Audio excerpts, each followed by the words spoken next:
Hello friends. Did you know nearly 80% of those who watch my videos aren't subscribed? If you enjoy these stories, please hit that subscribe button and leave a like. It really helps. Thank you for being here. By the way, where are you watching from? Let me know in the comments. The diesel engine of my Peterbilt hummed its familiar rhythm as I pulled into the rest stop just outside of Amarillo, Texas. The digital clock on my dashboard glowed 11:17 p.m., October 15th, 2019. My name's Zephyr. Yeah, I know. Weird name. My mother had a thing for mythology, said it meant west wind, and that it would carry me to great places. Been driving trucks for 12 years now, covering every major route from Seattle to Miami, from San Diego to Boston. I've seen my share of strange things on America's highways. Ghost lights in Texas, unexplained accidents in Nevada, drivers who swear they've seen things that couldn't possibly exist. But nothing, absolutely nothing, prepared me for what happened that October night. The rest stop was one of those older ones, built back in the 70s when the interstate system was still young and full of promise. You know the type. Concrete buildings with that institutional yellow lighting that makes everyone look sick, like they're suffering from some kind of jaundice. The vending machines hadn't been updated since the Clinton administration, still selling Tab and other sodas that most people forgot existed. The bathroom stalls had those gaps between the doors and frames wide enough to make anyone uncomfortable, and the mirrors were that scratched-up metal that barely showed your reflection. But it had a decent parking area for trucks. Wide spaces marked out with fading yellow paint, and after 14 hours on the road hauling a load of industrial refrigeration units from Oklahoma City to Phoenix, I wasn't in a position to be picky. I counted maybe 8 or 9 other rigs already parked when I pulled in. A few were running, their engines idling with that steady rumble that becomes white noise after you've been driving long enough. Others were dark and silent, their drivers presumably catching some much-needed sleep. The air had that sharp October chill that cuts right through your jacket no matter how many layers you're wearing, the kind that makes you think about winter coming and whether you've got enough saved up to get through the slow season. The wind was picking up too, whistling through the gaps between the trucks and carrying with it the smell of diesel exhaust and something else. Something that reminded me of burned metal and old blood. I grabbed my thermos, still had maybe half a cup of coffee that had long since gone cold, and my jacket, the heavy Carhartt one my ex-wife had bought me 3 Christmases ago, back when we were still trying to make things work. I locked my cab twice, checking the door handle both times because you can never be too careful at these rest stops. Too many stories about drivers getting robbed, or worse, while they're catching a few hours of sleep. Then I headed toward the main building, my boots crunching on the gravel and broken glass that littered the parking lot. That's when I first noticed something was off. Usually, when you walk into a rest stop at night, especially one with this many trucks parked outside, you'll run into at least 1 or 2 other drivers. We tend to congregate, share stories about traffic on I-40, complain about dispatch sending us through construction zones, compare notes on which truck stops have the best coffee or the cleanest showers. It's a brotherhood of sorts, born from the shared experience of living our lives on the road, away from our families, eating terrible food, and dealing with four-wheelers who don't understand what it takes to stop 80,000 pounds of steel and cargo. But the place was empty.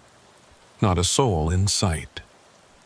The fluorescent lights buzzed overhead with that particular frequency that gives you a headache if you stand under them too long, casting harsh shadows in the corners where the walls met the floor. The whole place smelled like industrial disinfectant trying to cover up something worse. Piss and decay, and that particular brand of human misery that accumulates in places where people only stop when they have no choice.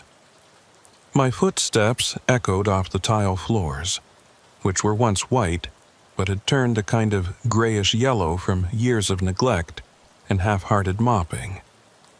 Somebody had carved "Jesus Saves" into one of the wooden benches near the entrance, and someone else had added "But Muhammad invests" underneath it in different handwriting. The men's room door creaked when I pushed it open, the hinges protesting like they hadn't been oiled since the place was built. I half expected to find someone in there. Maybe another driver washing up at the sinks, or one of those rest stop regulars who seem to live in these places, moving from one to another like modern nomads. But again, nothing. Just the steady drip of a leaky faucet, probably wasting hundreds of gallons of water a month, and the hum of the ventilation system that wasn't doing much to ventilate anything. The smell in here was worse. That concentrated ammonia stench that burns your nostrils mixed with the sweet, sick smell of marijuana and something chemical I couldn't identify. I did my business quickly, that feeling of being watched crawling up my spine the whole time. You know that feeling, like when you're a kid and you have to go to the bathroom in the middle of the night, and you're convinced something's waiting in the shadows, ready to grab you the moment you let your guard down. That primal fear that lives in the back of your brain, left over from when our ancestors had to worry about predators in the dark. That's what it felt like, except I'm a 43-year-old man who's seen enough real dangers on the road. Black ice in Montana, fog so thick in California you can't see 10 feet ahead, tornadoes in Oklahoma that'll flip a truck like a toy, to know the difference between paranoia and instinct. And my instinct was screaming at me that something was very, very wrong here. I finished up, washed my hands in water that came out brown for the first few seconds, then dried them on my jeans because the paper towel dispenser was empty and the air dryer was broken. When I came out of the bathroom, there was a man standing by the vending machines. He wasn't there before. I was absolutely sure of it. I'd looked at those vending machines when I walked in, noticed that half the slots were empty, and the lights inside were flickering like they were about to burn out. There had been nobody there. But now this guy was standing right in front of them, his face inches from the glass like he was studying the candy bars and chips with the intensity of someone defusing a bomb. The guy was dressed like a trucker, worn Wranglers with oil stains on the thighs, a red and black flannel shirt that had seen better days, and a mesh-back trucker cap with Peterbilt embroidered on the front. But something about him seemed rehearsed, like he was wearing a costume he'd put together from watching movies about truckers rather than actually being one. His boots were too clean, for one thing. No trucker who's been on the road for more than a day has boots that clean. And his hands, when I could see them, were soft, uncalloused, the hands of someone who'd never had to change a tire in the rain or check tie-down straps until his fingers bled. He was probably in his 50s, thin to the point of being gaunt, with skin that looked gray under the fluorescent lights. Not pale, not washed out, but gray, like all the color had been drained out of him and replaced with something else. His hair, what I could see of it under the cap, was the color of ash. "Evening," he said, not looking at me, just staring at the vending machine like it held the secrets of the universe. His voice had a strange quality to it, like it was coming from somewhere deeper in his chest than it should, echoing slightly in the empty rest stop. "Evening," I replied, keeping my distance. I'd learned long ago that rest stops attract all kinds of people, and not all of them are harmless. Some are just lonely and want someone to talk to. Some are looking for trouble, and some are something else entirely. "You heading east or west?" he asked, still not looking at me. His reflection in the vending machine glass was distorted, stretched out like a funhouse mirror, but I could see his eyes in it. They were pale, so pale they were almost white. "West," I said, not volunteering any more information than necessary. "Phoenix." He nodded slowly, the movement almost mechanical. "Long haul. Good money in Phoenix. Construction boom, they say. Lots of materials needing transport." He paused, then added, "You planning to rest here?" Something in the way he asked made my skin crawl. It wasn't casual conversation. It felt like an interview, like he was checking items off a list in his head. "Just a quick break," I lied. I'd actually planned to catch a few hours of sleep, maybe 4 or 5 if I could manage it. My electronic logbook would show I was taking my mandated rest period, and I needed it. The last 100 miles had been rough, fighting crosswinds that tried to push my trailer into the other lane. But every instinct I had was telling me to get back in my truck and keep driving, tired or not. "Might want to reconsider," he said, finally turning to look at me directly. His eyes were even worse straight on, not just pale, but with something moving in them, like clouds passing behind glass. "Good things happen to drivers who rest here, real good things. That so?" I tried to keep my voice neutral, but my hand had unconsciously moved to my pocket where I kept my knife. It wasn't much, just a folding buck knife with a 4-inch blade. But it was better than nothing. "Oh yes," he said, and smiled. His teeth were perfect, too perfect, like dentures, but they were his real teeth. I could tell because the gums around them were the wrong color. A dark purple-black, like he had some kind of disease. "We take care of our own here. Brothers of the road, you might say." Before I could respond, the door to the rest stop burst open with enough force to make the windows rattle. Another trucker walked in, but walked isn't the right word. He moved with purpose, with intent, like a soldier entering enemy territory. This one was younger, maybe 30, built like a linebacker who'd kept in shape after college. 6'4" at least, probably 250, all muscle. His hands were the size of ham hocks, and the knuckles were scarred like he'd been in more than his share of fights. He looked between me and the thin man, and something passed between them. Some kind of silent communication that I couldn't read but could feel, the way you can feel the pressure change before a storm. "Orville," the thin man said to the newcomer, "we have a visitor." Orville smiled, but it didn't reach his eyes. His eyes were focused on me with the intensity of a predator evaluating prey. "I see that, Ambrose. Heading west, is he?" "Phoenix," Ambrose confirmed. I was just telling him about the benefits of resting here.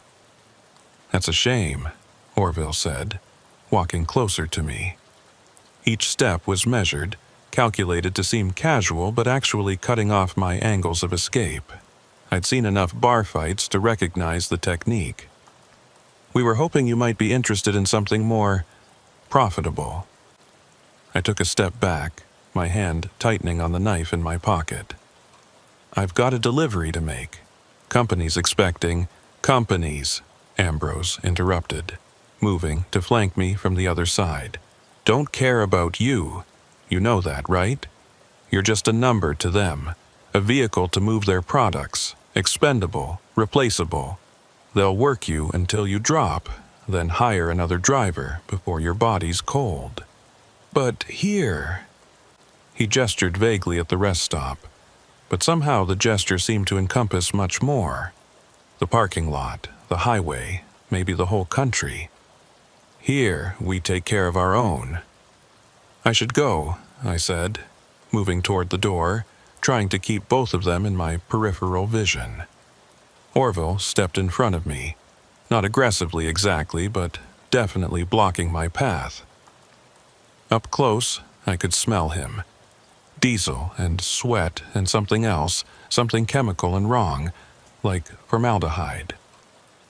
"At least hear us out. You might be surprised what we have to offer." "Look," I said, trying to keep my voice steady. "I don't know what you guys are selling, but I'm not interested.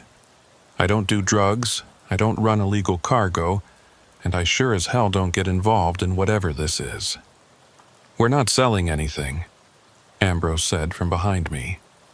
I was now caught between them, trapped in a human sandwich with no good way out. "We're offering membership, brotherhood, protection." "Protection from what?" Orville's smile widened, showing too many teeth. From the people who don't want drivers like us to succeed. From the companies that exploit us. From the government that regulates us to death. Electronic logs, speed limiters, CSA scores, DOT inspections every time you turn around. We've found a way to fight back. And what way is that? Come outside, Ambrose said. Let us show you something. Every fiber of my being screamed at me not to follow them. This was how people ended up as statistics, as those news stories you hear about truckers found dead at rest stops, robbed and murdered for the few $100s in their wallet. But I was curious. And more importantly, I wasn't sure they'd let me leave if I didn't at least play along. Orville was blocking the door, and Ambrose was close enough behind me that I could feel his breath on my neck, cold and smelling of something rotten. So I followed them out into the cold October night. The parking lot looked different now. The trucks that had seemed randomly parked before were actually arranged in a rough semicircle, all facing inward toward a central point like some kind of automotive Stonehenge. Their headlights were off, but their parking lights were on, creating an amber glow that made the shadows dance and writhe. And standing next to each truck was its driver, all men, all watching us as we emerged from the building. There were more of them than I'd initially counted. Maybe 15, maybe 20. They ranged in age from early 20s to late 60s, different races, different builds, but they all had the same look in their eyes, empty, hollow, like something vital had been scooped out and replaced with something else. "Welcome," Ambrose said, spreading his arms wide like a revival preacher about to save some souls, "to the first meeting of tonight's gathering." That's when I noticed the symbols painted on the sides of some of the trucks. Small, barely visible in the amber light, but there, strange geometric patterns that hurt to look at directly. They seemed to move when you weren't quite looking at them, shifting and changing like living things. Some were simple, just a few intersecting lines. Others were complex, fractal patterns that seemed to go deeper than the surface they were painted on, like looking into a hole that went down forever. And the way the drivers stood, so still, so silent, like they were waiting for something.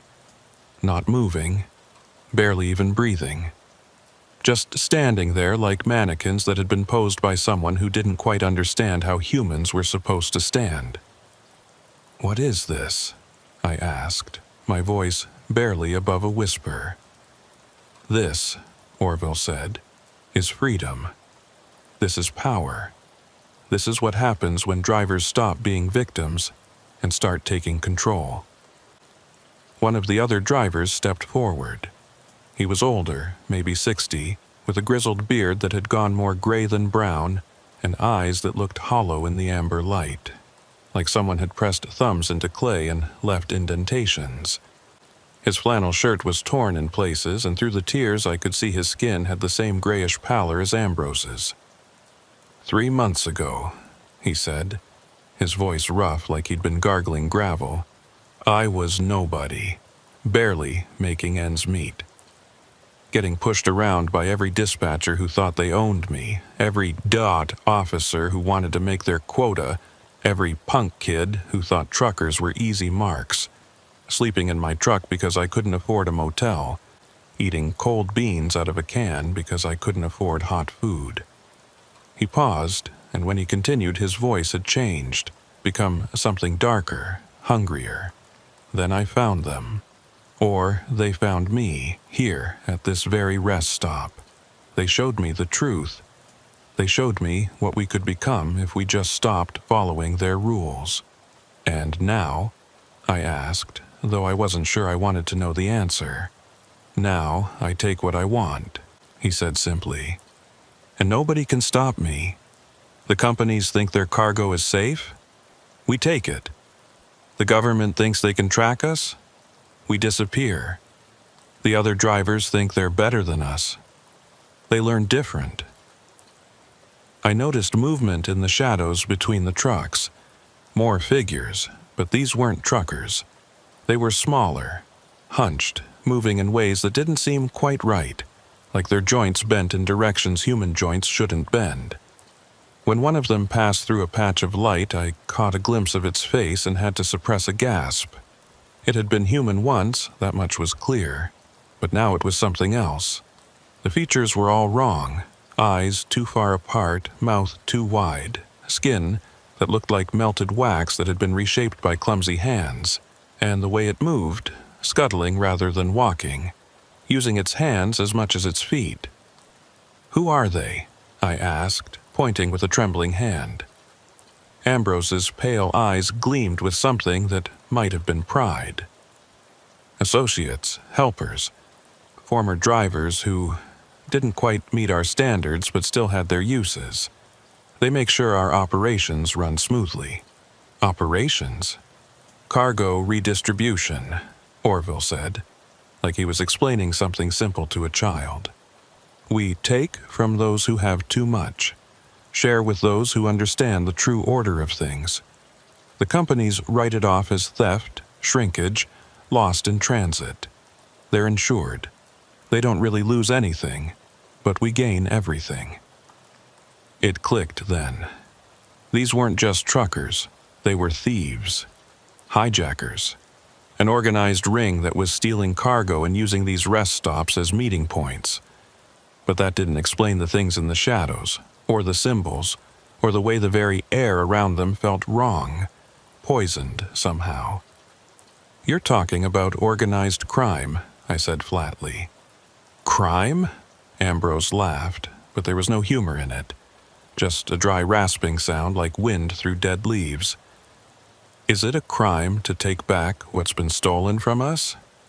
Every day, companies make billions off our backs.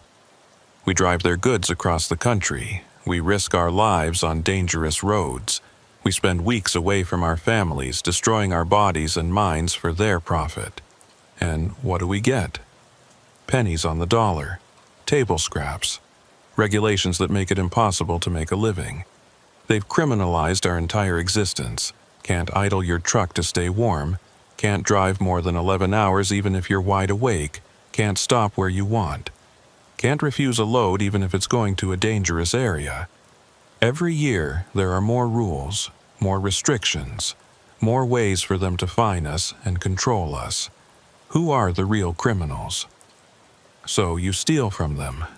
We redistribute," Orville corrected, his voice taking on an edge of fervor. "And we're very selective about it. Only certain cargo from certain companies. The ones who treat drivers the worst. The ones who deserve it. Amazon, leaving drivers to piss in bottles because they don't give them time for bathroom breaks.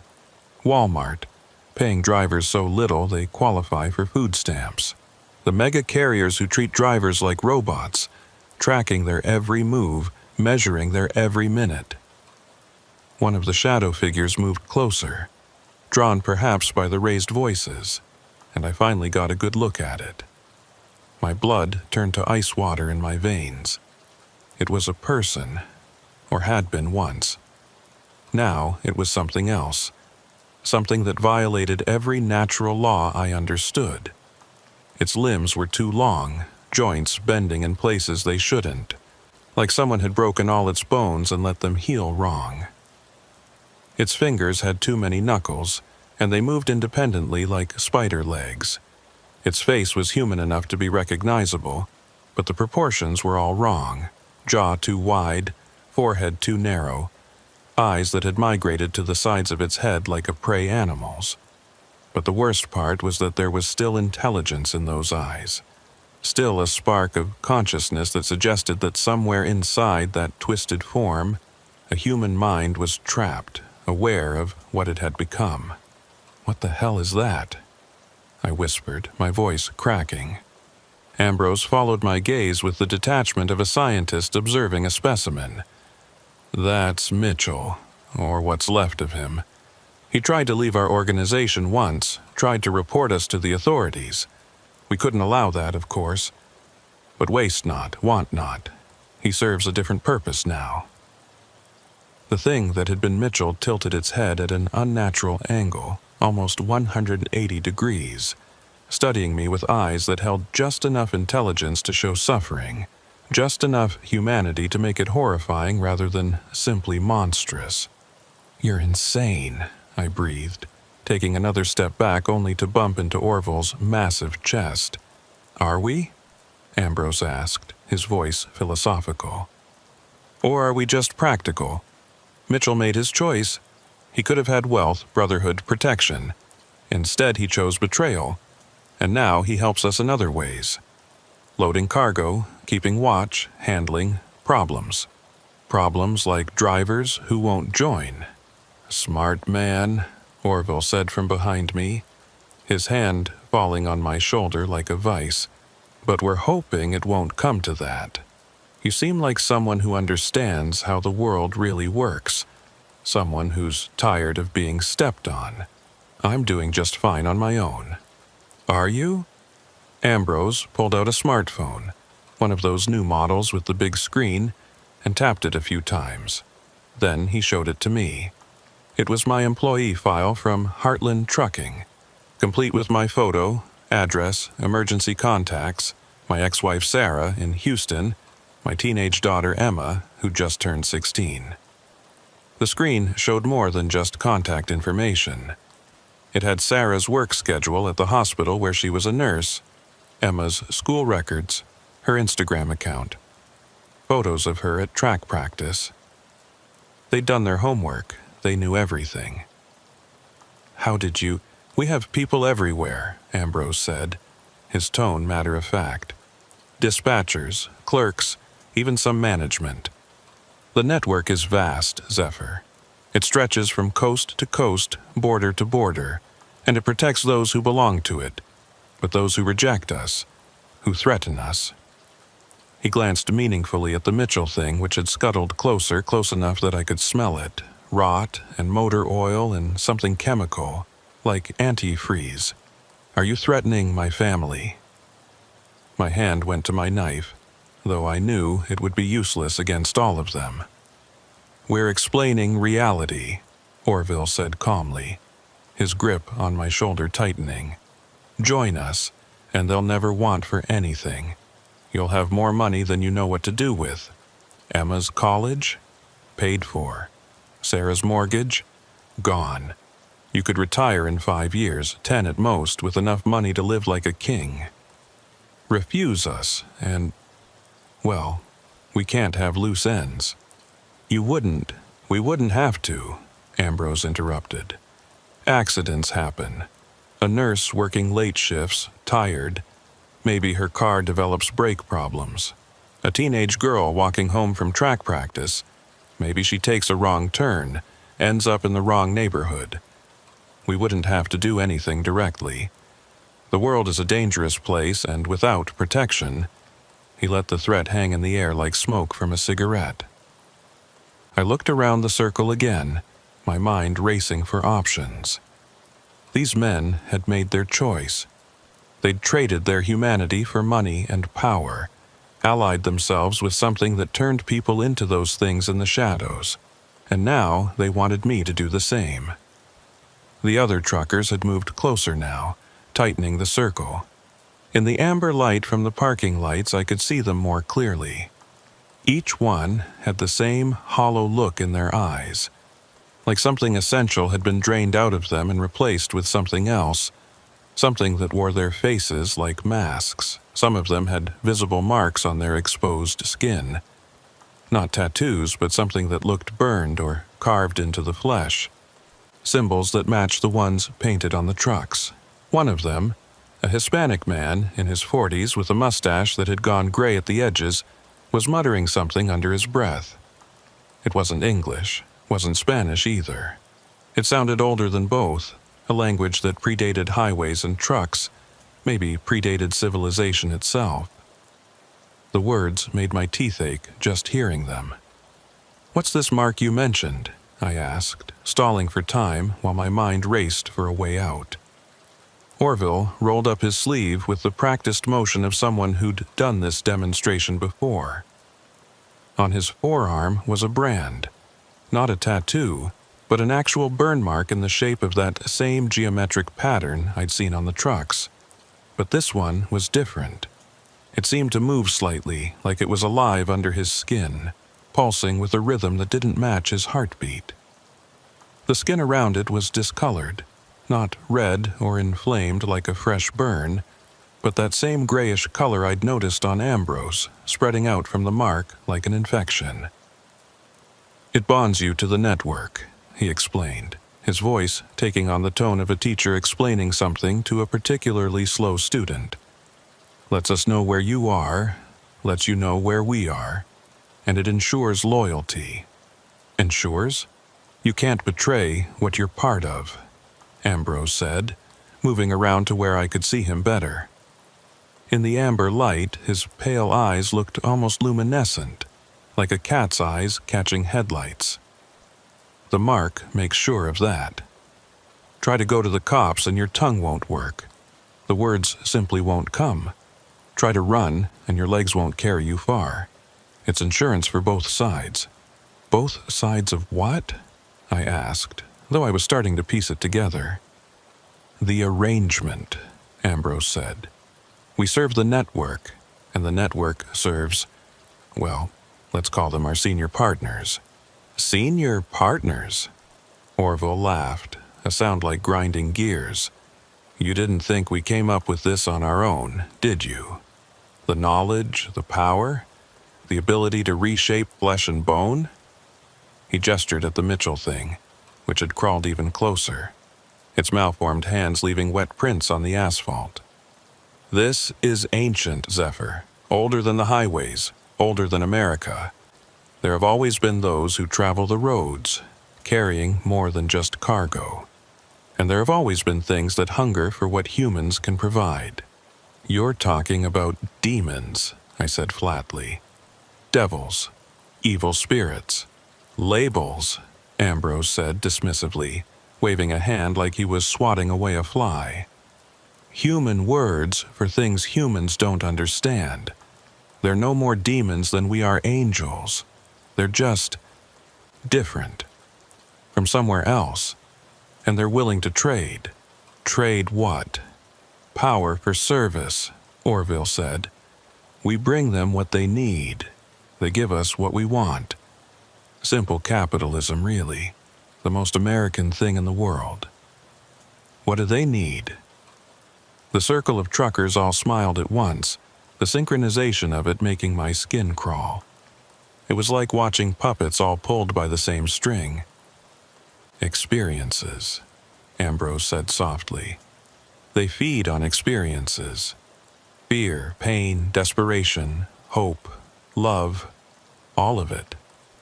Human emotions are like wine to them, and the stronger the emotion, the better the vintage. A mother's terror when her child goes missing. A father's rage when he realizes he's been betrayed. A young girl's hope turning to despair when she realizes no one is coming to save her." My stomach turned. "You're talking about kidnapping, murder." "Sometimes," Orville admitted without a trace of shame. "But not always. Sometimes it's just about creating situations. A truck jackknifes at just the right moment, causing a pileup. Families separated, lives destroyed, all that beautiful chaos and emotion for our partners to feast on. And in return, we get wealth, protection, and power. That's evil. Pure evil." "Evil?" Ambrose tilted his head, genuinely seeming to consider the word. "Is a lion evil when it eats a gazelle? Is a spider evil when it wraps a fly in silk? We're just another part of the food chain, Zephyr. Humans have just forgotten that they're not always at the top." A semi's horn blared in the distance, sudden and sharp in the night air. Everyone turned to look. Another truck was pulling into the rest stop, its headlights sweeping across the gathered crowd like searchlights in a prison yard. It wasn't following the pattern, wasn't part of their circle. It was just pulling in normally, parking in one of the empty spots near the edge of the lot. Ambrose frowned, deep lines creasing his gray skin. "We weren't expecting anyone else tonight." "Could be a regular driver." Orville suggested, but his hand had moved to something in his pocket. Something that made a metallic click when he touched it. Or could be trouble, one of the other truckers said, the one with the graying mustache who'd been muttering in that strange language. Could be someone looking for us. The new truck's engine shut off and the door opened. The driver got out. A big man, Native American from the look of him, wearing a leather jacket despite the cold.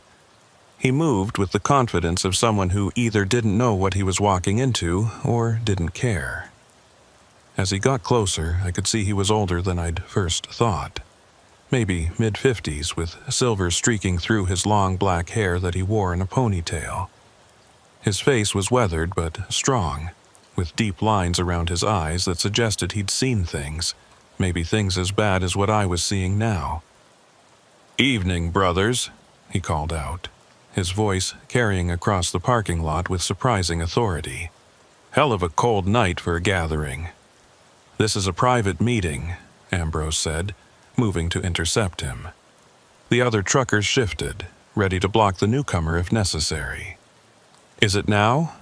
The newcomer's eyes found mine across the distance, and something in them made me think he knew exactly what was happening.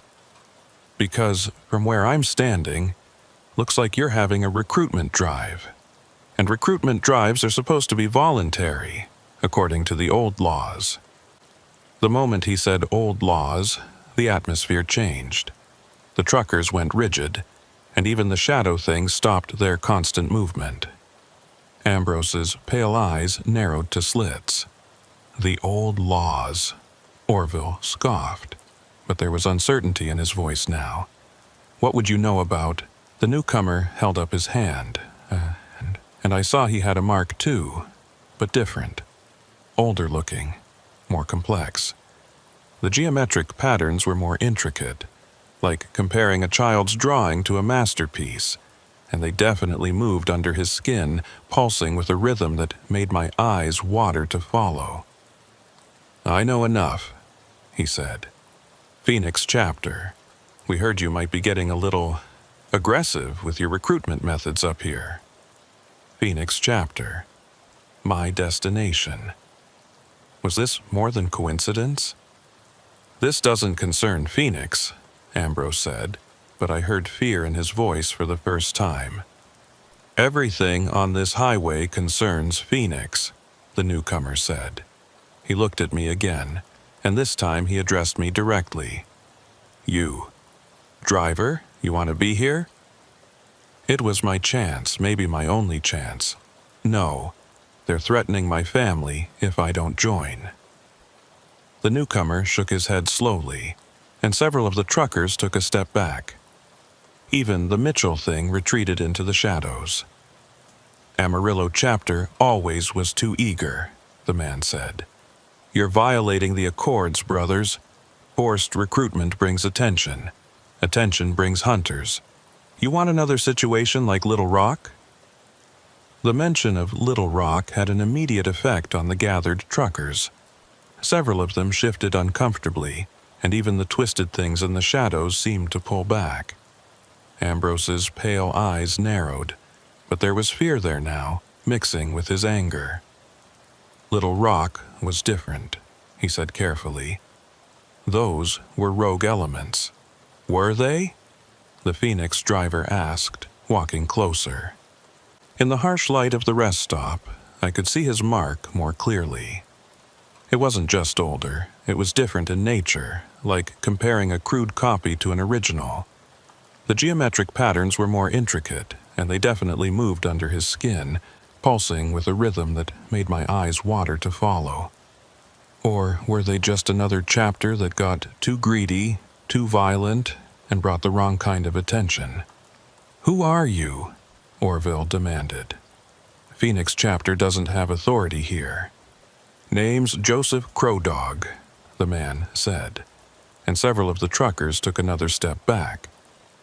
Even Ambrose looked shaken. "We've heard of you," Ambrose said quietly. "You're one of the first." "Not the first, but old enough," Joseph confirmed. He turned to me. "You." What's your name? Zephyr. He nodded. Unusual name. Good name. Listen to me, Zephyr. These men, they're offering you something real. The network exists. The power is real. The money is very real. But what they're not telling you is the cost. We've told him, Orville started. Have you? Joseph interrupted. Have you told him about the dreams? About how the mark burns when you try to sleep? About how you'll start seeing things in your mirrors that aren't there, or maybe are there but shouldn't be? Have you told him about the hunger? The hunger? I asked. Joseph rolled up his other sleeve. His entire arm was covered in marks, overlapping patterns that created a map of scars and burns that seemed to writhe in the fluorescent light. But worse than that was what was between the marks, patches of skin that looked like they were turning into something else, something that reminded me uncomfortably of the twisted things in the shadows. The more you use the network, the more you need it, Joseph explained. The mark isn't just a bond, it's a parasite. It feeds on you, and you feed it through the work. Skip a job, miss a meeting, try to go straight for too long, and it starts eating you from the inside. Eventually, you become like them. He nodded toward where Mitchell crouched in the shadows. Still conscious, still aware, but no longer human. No longer able to die. Just existing in service to the network forever. That's not, Ambrose began. Show him your chest, Ambrose, Joseph commanded. Show him what 20 years in the network really looks like. Ambrose didn't move, but his hand unconsciously went to his chest, pressing against something under his shirt. He won't, so I will, Joseph said, and pulled off his leather jacket and shirt. His entire torso was covered in the marks, layer upon layer of them, creating a map of scars and burns that seemed to writhe independent of his movement. But worse than the marks was what was happening to his skin between them. It was changing, becoming something that wasn't quite flesh anymore. In some places it looked like scales, in others like chitin.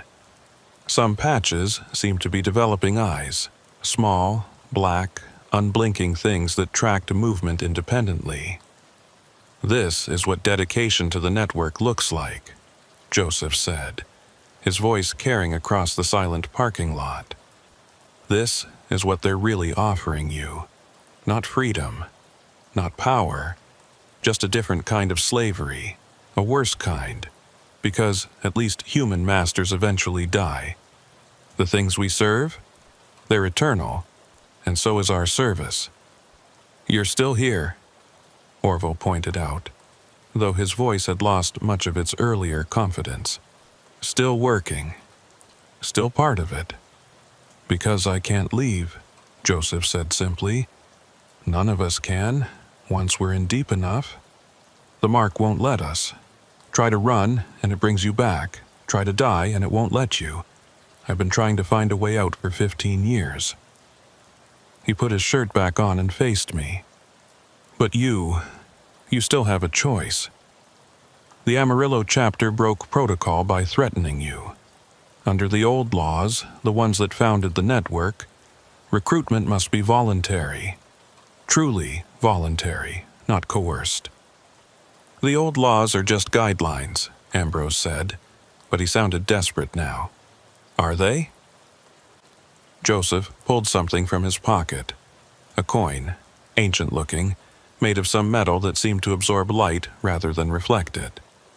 The symbols on it matched the marks, but these were the originals, the source from which all the others had been copied. I invoke the right of arbitration. Denver rules. The effect was immediate and absolute. All the truckers, even Ambrose and Orville, dropped to their knees like someone had cut their strings. The twisted things in the shadows prostrated themselves completely, pressing their misshapen bodies to the ground with sounds like breaking joints. Even the air seemed to change, becoming heavier, charged with something that made my skin prickle. "What's happening?" I whispered. The network has rules older than the highways, Joseph explained, though he kept his eyes on the kneeling truckers. Rules written by the things that gave us the marks. I'm calling on those rules now. You get to leave free and clear. No retaliation against you or your family. The chapter won't accept this, Ambrose said from his knees, his voice strained, like speaking was physically painful. The chapter doesn't have a choice, Joseph replied, unless you want to challenge me directly. Ambrose looked up, and for a moment I thought he might actually do it. His face was changing, features shifting, becoming less human. His jaw was extending, teeth multiplying and sharpening. His pale eyes were spreading apart, migrating toward the sides of his head. But then he looked at Joseph's marks, at the way they pulsed with power, at the things growing from his skin that suggested how far the transformation could go, and he lowered his head again. "The challenge is declined," he said, through gritted teeth that were no longer entirely human. "Smart choice." Joseph turned to me. "Get in your truck. Drive to Phoenix. Don't stop at any rest stops along the way. Gas stations only, and only in daylight. When you get to Phoenix, deliver your load and forget this ever happened."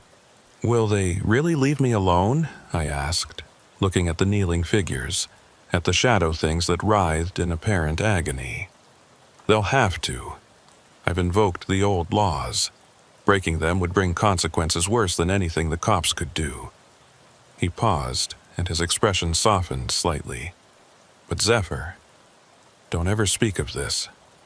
Don't warn other drivers. Don't try to be a hero. The network has existed for decades, maybe centuries. It's too big to fight, too connected to stop. Your only option is to stay invisible to it." I nodded, already backing toward my truck. "Thank you." "Don't thank me," Joseph said, and there was infinite sadness in his voice. "I'm not doing this out of kindness. The network needs to stay hidden to survive. Forced recruitment leads to scared drivers talking to the wrong people. That leads to investigations. Investigations lead to exposure. And exposure..." He glanced at the twisted things, at what Mitchell had become. "Exposure would be bad for everyone."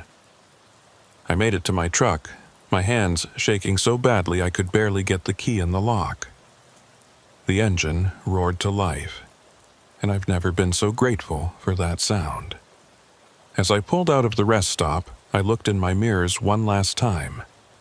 The circle of truckers was still there, still kneeling, with Joseph standing in the center like some kind of dark priest.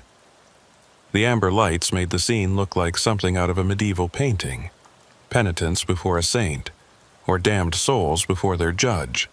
Then my truck rounded the curve in the exit ramp, and they were gone from view. I drove straight through to Phoenix, 12 hours without stopping except once for gas at a busy truck stop in full daylight, surrounded by normal people doing normal things. Families heading somewhere for vacation, business people grabbing coffee, normal human activity that seemed like a miracle after what I'd witnessed. I delivered my load of refrigeration units, collected my pay, and immediately told dispatch I needed a week off for a family emergency. They weren't happy, but they couldn't force me to drive. I spent that week at home in Fort Worth, sleeping with all the lights on, jumping at every sound. I researched what I could about the network, carefully, using library computers and paying cash for everything, never using my own devices or internet connection. What I found terrified me more than that night at the rest stop. Disappearances along major trucking routes had increased by 300% in the last 5 years, but they were spread out enough that no one had connected them.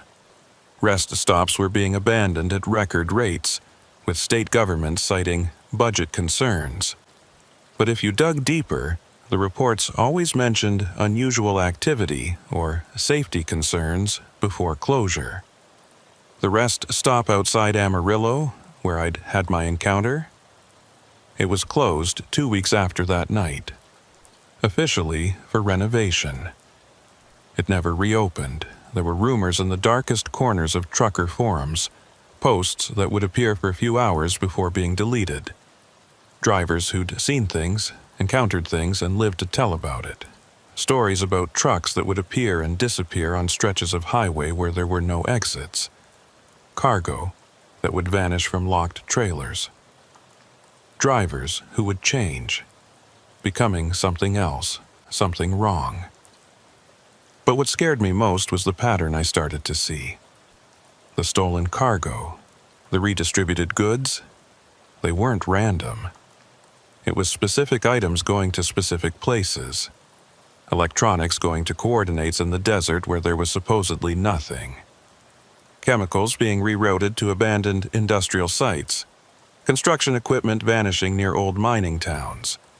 Medical supplies, especially surgical equipment and preservation chemicals, disappearing from hospitals and ending up nowhere. Or at least nowhere on any official record. It was like they were building something, or feeding something, or both. I went back to driving after that week, but everything was different. I stuck to day runs when I could, short hauls that would have me home by dark. When I had to do overnight runs, I planned them carefully. Major highways only, well-lit truck stops with security cameras and lots of people. Never rest stops, never alone. But I couldn't stop thinking about what Joseph had said, about the things that gave them the marks. Things, plural, not human, not from here. And old, older than the highways, older than America. What were they? What did they want? And why did they need human emotions, human experiences, human suffering? 3 months later, I was hauling furniture from Dallas to San Diego. It should have been a simple run, but delays piled up. Road construction, accidents, weather. Before I knew it, I was driving through New Mexico in the dead of night, running on fumes. The choice was simple: risk running out of gas on a dark highway, or stop at the rest stop 5 miles ahead that had diesel pumps. I told myself I'd just fuel up and go. 5 minutes, maximum, in and out. The rest stop was newer than the one outside Amarillo, well lit with security cameras visible. There were 3 other trucks there, all parked normally, no suspicious circles or gatherings. Just drivers catching some sleep. Normal. Safe. I pulled up to the pump, swiped my card, and started fueling. That's when I noticed the writing on the bathroom wall, visible through the open door. Graffiti, but not the usual kind. It was those symbols, the geometric patterns, drawn in what looked like dried blood. My hands started shaking again, that same tremor I'd had 3 months ago. I yanked the nozzle out, not even caring that I'd only gotten half a tank, fuel splashing on my boots. I needed to get out of there, now. But as I moved to get back in my cab, I heard a voice that made my blood freeze. Zephyr. I turned slowly, every muscle tense. Orville stood there, but he was different now. The 3 months since our last encounter had not been kind to him. He was thinner, more angular, like something was eating him from the inside out and replacing his mass with something else. His skin had that gray pallor I'd seen on Ambrose, but worse. In the harsh fluorescent lights of the rest stop, I could see through it slightly, like looking through wax paper. Veins that should have been blue or purple were black, creating a spiderweb pattern under his translucent skin. His eyes had that same pale quality Ambrose's had, but they'd migrated further apart, and I could see through them too, like looking through dirty ice. "You're not supposed to be here," I said, my hand going to the tire iron I kept by the driver's seat. It wasn't much of a weapon, but the cold metal gave me something to focus on besides my fear. "The old laws protect you from forced recruitment," Orville said, his voice carrying an odd echo, like 2 people speaking slightly out of sync. They don't protect you from chance encounters. Joseph said, "Joseph Crow Dog is dead," Orville interrupted, and something in his tone told me he wasn't lying. Or as dead as someone with that many marks can be. The Phoenix chapter found him trying to burn off his marks with acid. The marks didn't like that. They took him fully. He's like Mitchell now, but worse. Much worse. My blood ran cold. Joseph, who had saved me, who had seemed so powerful with all his marks and knowledge of the old laws. If he couldn't escape, what hope did anyone have? "You're lying," I said, but my voice lacked conviction. Orville pulled out a phone, the screen cracked but still functional, and showed me a video. I wished immediately that he had been lying. The thing in the video had Joseph's face, or part of it, but the rest, the marks had grown, spread, transformed him into something that made Mitchell look human by comparison. His body had elongated, stretched like taffy, with too many joints in all the wrong places. The marks had become three-dimensional, growing out of his skin like twisted metal sculptures. And his face, half of it was still recognizably Joseph, frozen in an expression of eternal agony. The other half had become something else, something with too many eyes and a mouth that opened in directions mouths shouldn't open. But the worst part was that he was still conscious. You could see it in the human eye that remained, the intelligence trapped in that ruined form, aware of what he'd become but unable to die, unable to escape. "The network doesn't forgive betrayal," Orville said, putting the phone away. "Even the attempt to leave is betrayal." Joseph knew that.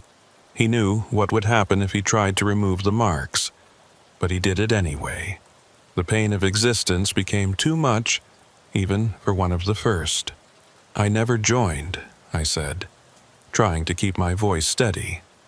"I can't betray what I was never part of." "True," Orville admitted. "But you know about us. You've seen us, you've cost us recruits. Did you know that? 3 drivers who were ready to join heard about someone getting away, someone the great Joseph Crow Dog protected. They thought they could walk away too. Good for them. They were wrong." Orville showed me more videos on his phone, flipping through them like vacation photos. I won't describe what I saw. I can't. But those 3 drivers, what happened to them made Mitchell and even Joseph look fortunate by comparison. "What do you want?" I asked, though I was afraid I already knew the answer. "The network has evolved since you last encountered us," Orville said, taking a step closer. I could smell him now. That mix of diesel and decay, but stronger, with an undertone of something chemical and wrong. "We've found new methods, better methods, ways to mark someone without their consent, without breaking the old laws." "That's not possible." Joseph said a lot of things," Orville interrupted. "But Joseph didn't know everything. The old laws are complex, full of loopholes for those who know where to look. For instance, did you know that if someone willingly transports an item for the network, even unknowingly, it creates a connection? A tiny thread that can be pulled to weave a larger web." He held up a small device, like a modified insulin pen, but the needle was wrong. Too long, too thick, and it seemed to move on its own, writhing like a worm. Technology and the old ways combined. One little prick, barely a mosquito bite, and the mark begins to grow, slowly at first. You might not even notice for weeks, maybe months. But eventually it takes hold, and then you're ours, whether you want it to be or not. I gripped the tire iron tighter, raising it slightly. "Try it." Orville laughed, that echoing sound getting worse, like a feedback loop. "Not tonight. Tonight is just a warning, or call it an education. You see, Zephyr, the network has decided you're too dangerous to leave alone, but too protected to take directly. So, we're going to make you an offer." "I don't want, you'll want this," he interrupted. "We'll leave you alone, completely. No encounters, no threats, no mysterious accidents. Your ex-wife and daughter will be safe. You can drive your routes in peace for the rest of your life. All we ask is that you do one thing for us." Despite myself, I asked, "What?" "Transport one package, one time. Detroit to Miami. You don't ask questions, you don't look inside, you don't stop except for fuel. Do that, and you'll never see us again. The network will forget you exist. And if I refuse?" Orville's face stretched into something that wasn't quite a smile. The skin pulled back too far, revealing too many teeth. Teeth that had multiplied and sharpened since I'd last seen him. "Then these chance encounters will keep happening. And eventually, one of us might accidentally scratch you with something sharp. Something infected with the mark. Accidents happen on dark highways after all. Your daughter Emma, she drives now, doesn't she? Just got her license. Teenage drivers, so inexperienced, so vulnerable to road hazards." The threat against Emma made something snap inside me. "You stay away from her." "We don't want to go near her," Orville said, his voice taking on a false reasonableness. "We really don't. Children are complicated for the network. Too much innocence. It interferes with the feeding. But accidents, as I said, happen. Unless, of course, you're under our protection. Then your family becomes untouchable. One package, Zephyr. One simple delivery, and all this goes away." He set a business card on the hood of my truck. It was black, completely black except for a phone number that seemed to shimmer and move, written in something that looked like silver but caught the light wrong. "You have 1 week to decide," he said, already walking backward into the darkness between the streetlights. "Call that number with your answer, or don't, and we'll assume you've chosen the hard way."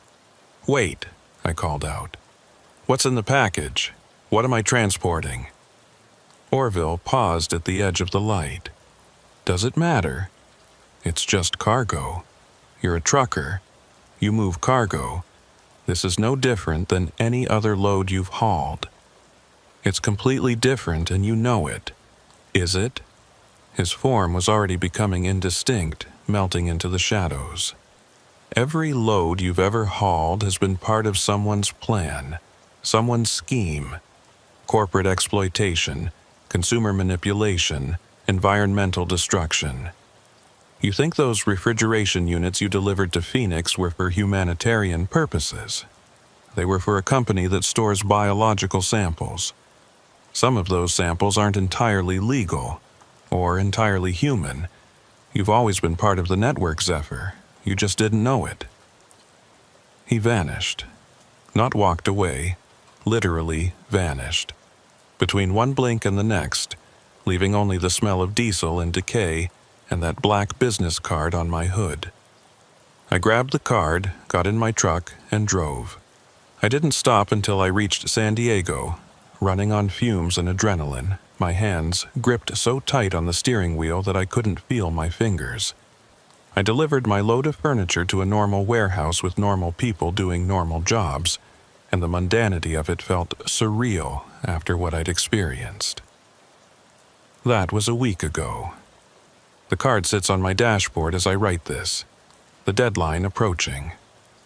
7 days to decide whether to become complicit in whatever the network is doing, or spend the rest of my life looking over my shoulder, waiting for that accidental scratch that will steal my humanity. I've spent the week researching, preparing, trying to find another way out. I've been in touch with other drivers who've had encounters, carefully, secretly, using burner phones and encrypted messaging apps. We meet in public places during daylight, never the same place twice, never for more than a few minutes. We share information, experiences, theories. There's a driver named Marcus out of El Paso who swears he saw an entire convoy of network trucks heading into the desert, toward coordinates where there's supposedly nothing but sand and rocks. He followed them as far as he dared, then watched through binoculars as they unloaded their cargo into what looked like natural cave formations.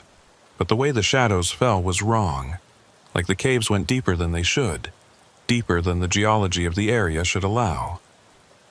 Another driver, Chen from Los Angeles, though Chen isn't his real name, none of us use our real names anymore, tells me about rest stops that appear and disappear.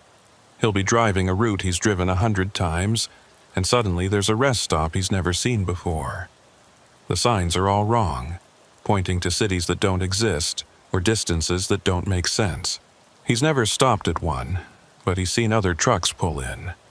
Those trucks never come out. Sarah from Denver, again, not her real name, has been tracking disappearances. Not just truckers, but specific types of cargo. Medical equipment, especially items used in organ transplant. Industrial refrigeration units like the ones I'd hauled to Phoenix. Specific chemicals used in preservation. Construction materials, but only certain types. Reinforced concrete, lead shielding, materials you'd use if you were building something that needed to contain something dangerous. Or keep something out, or both. We've started to piece together a pattern. The network isn't random. It has goals, objectives, a plan that's been in motion for decades. Maybe longer. Those things that Ambrose mentioned. The senior partners that gave them the marks. We think they're building something for them. Or building something to bring more of them here. Or worse, building something to transform here into wherever they come from. But knowing this doesn't help me with my immediate problem. The deadline is tomorrow. I have to make a choice. I've considered going to the authorities, but with what evidence? A business card with a phone number? Stories about rest stops and transformed truckers? They'd think I was crazy. Maybe put me on a psychiatric hold. And then I'd be helpless when the network came for me. I've considered running, just disappearing, changing my name and starting over somewhere else. But the network found Joseph in Phoenix. They have people everywhere. Dispatchers, DOT officers, truck stop employees. Where could I go that they couldn't find me? I've even considered taking the package, doing what they want. One delivery. Miami's a major port city. Whatever's in that package is probably leaving the country anyway. It's not my responsibility what happens after that, right? I'd just be a courier, a small cog in a machine that would keep turning with or without me. But I keep thinking about those videos Orville showed me. The 3 drivers who tried to walk away. What was done to them? And I know that if I take that package, I'm not just complicit. I'm actively participating in a system that does that to people. That transforms them into living nightmares. That feeds on human suffering. There's another option, one that Sarah suggested when we met yesterday at a crowded McDonald's during the lunch rush. Surrounded by normal people living normal lives, unaware of the darkness that travels the highways they depend on. What if we fight back? She said, keeping her voice low. Not directly, that would be suicide. But what if we start documenting everything? Building a case that's so overwhelming, so undeniable that someone has to listen. They control people in law enforcement, I reminded her. Media, government. Not everyone, she insisted. They can't control everyone.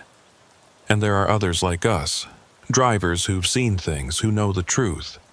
If we can organize, if we can coordinate, it's a long shot, maybe impossible, but it's better than the alternatives. I've made my decision. Tomorrow, when the deadline arrives, I'm not going to call that number. But I'm not going to run either. I'm going to keep driving, keep documenting, keep connecting with others who know the truth. We're going to build a network of our own. Not one based on marks and transformations and feeding ancient things, but one based on protecting innocent drivers from the darkness that lurks at rest stops. Marcus has a cousin who works in cybersecurity, someone who can help us set up secure communications. Chen knows a journalist who's been investigating unexplained disappearances along trucking routes, someone who might be willing to listen if we can provide enough evidence. Sarah has been mapping the rest stops where encounters have happened, looking for patterns, trying to predict where the network will strike next. It's not much. We're just a handful of truckers against something ancient and powerful and connected to things beyond human understanding. But we have advantages too. We know the roads, we know the community, and most importantly, we're still human. We can still choose. The black business card sits on my dashboard, the silver numbers seeming to pulse in rhythm with my heartbeat. Tomorrow, the deadline will pass. Orville will know I've refused their offer. And then, I don't know what happens then. But I do know this. I'm done being afraid. I'm done looking over my shoulder. If the network wants me, they're going to have to come for me. And when they do, they'll find I'm not alone. There are others like me, drivers who've seen the truth and refuse to be part of it. We're out there on the highways, watching, waiting, protecting those who don't even know they need protection. My name is Zephyr, and I'm a truck driver. I haul freight from point A to point B, obey the speed limits mostly, and maintain my logbook when I remember. But I'm also something else now. I'm part of a resistance, a guardian of the highways, a witness to the darkness that lurks at rest stops after midnight. And if you're reading this, if you drive trucks for a living, or even if you just travel the highways regularly, remember this: not all rest stops are safe. Not all truckers are human anymore. And if someone offers you something that seems too good to be true, that promises power and wealth and protection, run. Run fast and far, and don't look back. Because the network is real. The marks are real. The things that give the marks are real. And once they have you, there's no going back. Joseph Crow Dog learned that the hard way. Those 3 drivers who tried to walk away learned it even harder. Mitchell learned it first, becoming one of those shadow things that scuttle between trucks in the dark. But we're learning too. Learning how to fight back. Learning how to protect ourselves and others. Learning that maybe, just maybe, the network isn't as invincible as it seems. The war for America's highways has begun. It's a quiet war, fought in the shadows of rest stops and the margins of truck stop parking lots. Most people don't know it's happening. Most truckers don't know it's happening. But it is, every night, as the network grows and spreads and feeds, and as we work to stop it. Stay safe out there. Keep your doors locked and your eyes open. Trust your instincts. If a rest stop feels wrong, it probably is. And if you see geometric patterns painted on trucks, symbols that hurt to look at directly, marks on drivers' arms that seem to move under the skin, keep driving. Don't stop, don't investigate, don't try to be a hero. Unless, of course, you're ready to join the fight, then find us. We're out there, the unmarked ones, the ones who saw the truth and said no. We're watching. We're waiting. We're protecting the innocent from the darkness that travels the highways. The deadline is tomorrow. By the time you read this, I'll have either won my freedom or lost it forever. But either way, the message will survive. The warning will spread. And maybe, just maybe, we can stop the network before it's too late. Before we all become like Mitchell, or Joseph, or whatever worse things are being created in those desert caves where network trucks deliver their mysterious cargo. Time's running out. For me, for all of us. But we're not giving up without a fight. The deadline came and went. I didn't call the number on that black business card. Instead, I threw it in a trash can at a busy truck stop, then thought better of it and fished it out, burning it with my lighter in the parking lot. The silver numbers writhed as they burned, and I swear I heard something scream, though it might have been my imagination, or maybe not. After everything I'd seen, I wasn't sure what was imagination anymore, and what was the horrible reality that most people were blessed to never encounter. For 3 days after the deadline, nothing happened. I almost started to believe that maybe Orville had been bluffing, that the network had decided I wasn't worth the trouble. I hauled a load of agricultural equipment from Fort Worth to Sacramento, sticking to major highways, stopping only at crowded truck stops during daylight hours. I kept in touch with Sarah, Marcus, and Chen through our encrypted channels, sharing routes and checking in at regular intervals. We'd developed a system. If anyone went more than 6 hours without checking in, the others would start looking for them. It was on the 4th night that things started to go wrong. I was heading back east with a load of electronics, driving through Nevada on I-80. It was around 2 a.m., that dead time when the highway becomes a river of darkness punctuated only by the occasional headlight. I'd planned my route carefully to avoid stopping until dawn, but the best-laid plans often go awry. My temperature gauge started climbing. Then the engine started making a sound I'd never heard before, a rhythmic thumping like a giant heart beating under the hood. I had no choice but to pull over. The shoulder of the highway was narrow, barely enough room for my rig. I put on my hazards and grabbed a flashlight, though I already suspected this wasn't a mechanical problem. The engine was fine. I'd had it serviced just 2 weeks ago. This was them, the network. They were making their move. I popped the hood, and the smell hit me immediately. That mixture of diesel and decay I'd come to associate with the marked ones. But there was something else too, something organic and wet. My flashlight beam caught it. Flesh, growing on my engine block. Pulsing, breathing flesh with veins that connected to my fuel lines and arteries that wrapped around my alternator. Jesus Christ, I whispered, stumbling backward. He can't help you here, a voice said from the darkness. I spun around. Ambrose stood there, but he was barely recognizable as human anymore. The transformation that had been starting when I last saw him had progressed dramatically. His body was elongated, stretched like he was being pulled from both ends. His arms reached almost to the ground, with too many elbows bending in impossible directions.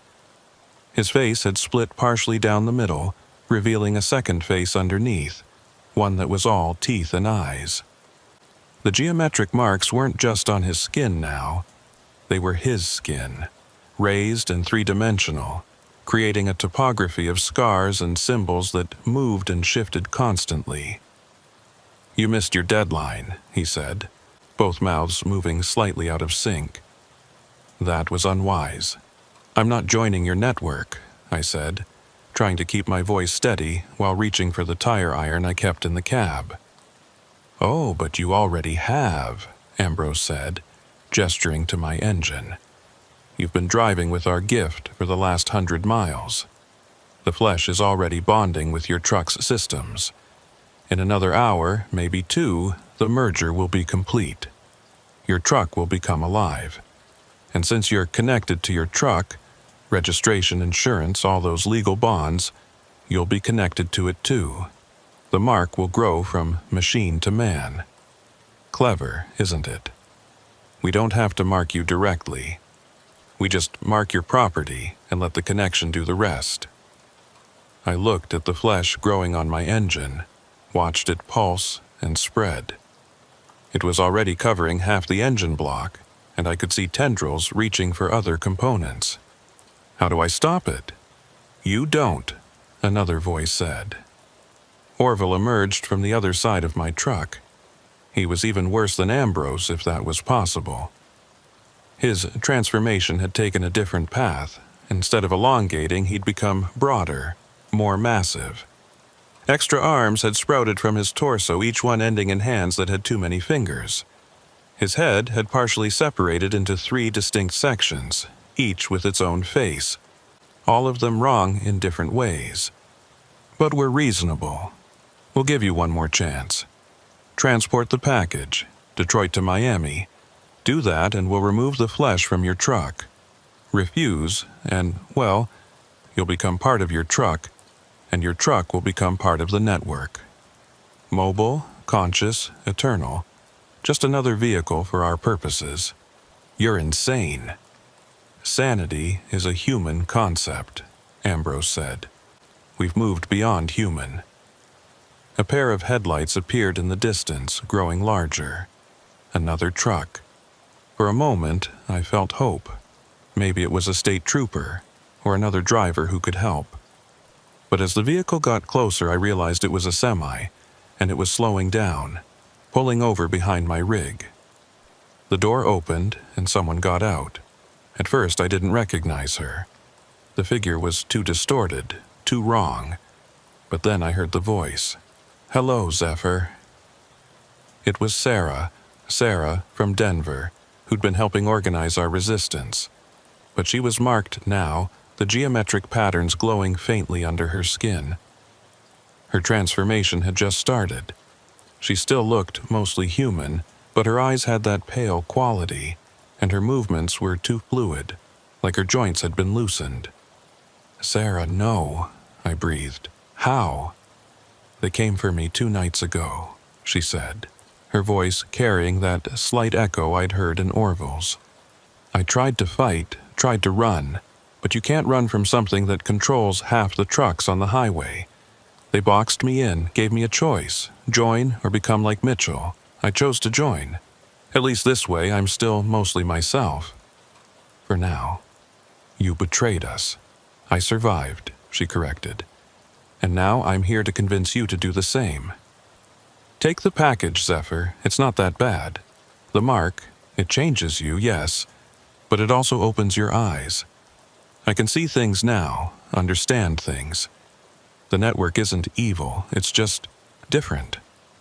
A different form of existence. You sound like them. Because I am them now, and soon you will be too. One way or another." More headlights appeared on the highway. Then more. Truck after truck was pulling over, creating a line of semis along the shoulder. Their drivers got out, all of them marked. All of them in various stages of transformation. Some still looked human enough to pass in public. Others were so far gone they could only move in darkness. And in between the trucks, those shadow things, the fully transformed ones like Mitchell, scuttled and writhed. I was surrounded, trapped.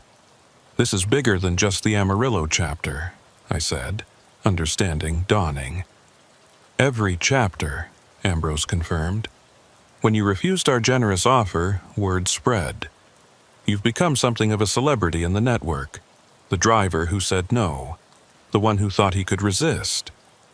Some wanted to kill you outright.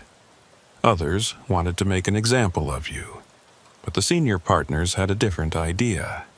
"The senior partners? They're curious about you," Orville said, all 3 of his faces grinning. "A human who saw the truth and still refused, that's rare.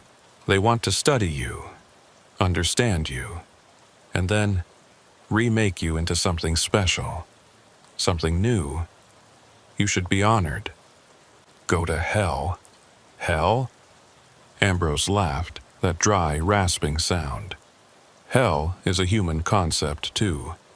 Where we're going, where we're taking this world, is so much more interesting than any hell humans have imagined." The flesh on my engine had spread to cover the entire block now. I could see it pulsing faster like it was excited. Tendrils were reaching for the cab, trying to find a way in. It was only a matter of time. I thought about Emma, my daughter, 16 years old, her whole life ahead of her. If I became one of these things, would they go after her next? Use me to get to her? The thought made me sick. "What's in the package?" I asked, stalling for time while I tried to think of a way out. "Does it matter?" Orville asked. "If I'm going to transport it, I want to know." Ambrose and Orville exchanged looks, difficult to do with their multiple faces. Then Ambrose shrugged, a motion that rippled through his elongated body. "Seeds," he said simply. Seeds? From the place our senior partners come from. Seeds that will grow in the right conditions. The package needs to go to Miami because from there it will be shipped to specific locations around the world. Places where the barriers between here and there are thin. The seeds will be planted, and they'll grow, and as they grow, they'll change the very nature of reality around them. Make it more suitable for our senior partners. You're trying to terraform Earth. Transform would be more accurate, Orville said. Earth, as it is now, is hostile to our senior partners. Too much order, too many natural laws, too much stability. They need chaos, fluidity, places where the rules can be bent or broken. The seeds will create pockets of such places, and from those pockets the transformation will spread. That's insane. You're talking about destroying the world. We're talking about evolving it, Sarah said, stepping closer. Humans had their time. Now it's time for something new, something better, something monstrous. Monstrous is relative, Ambrose said.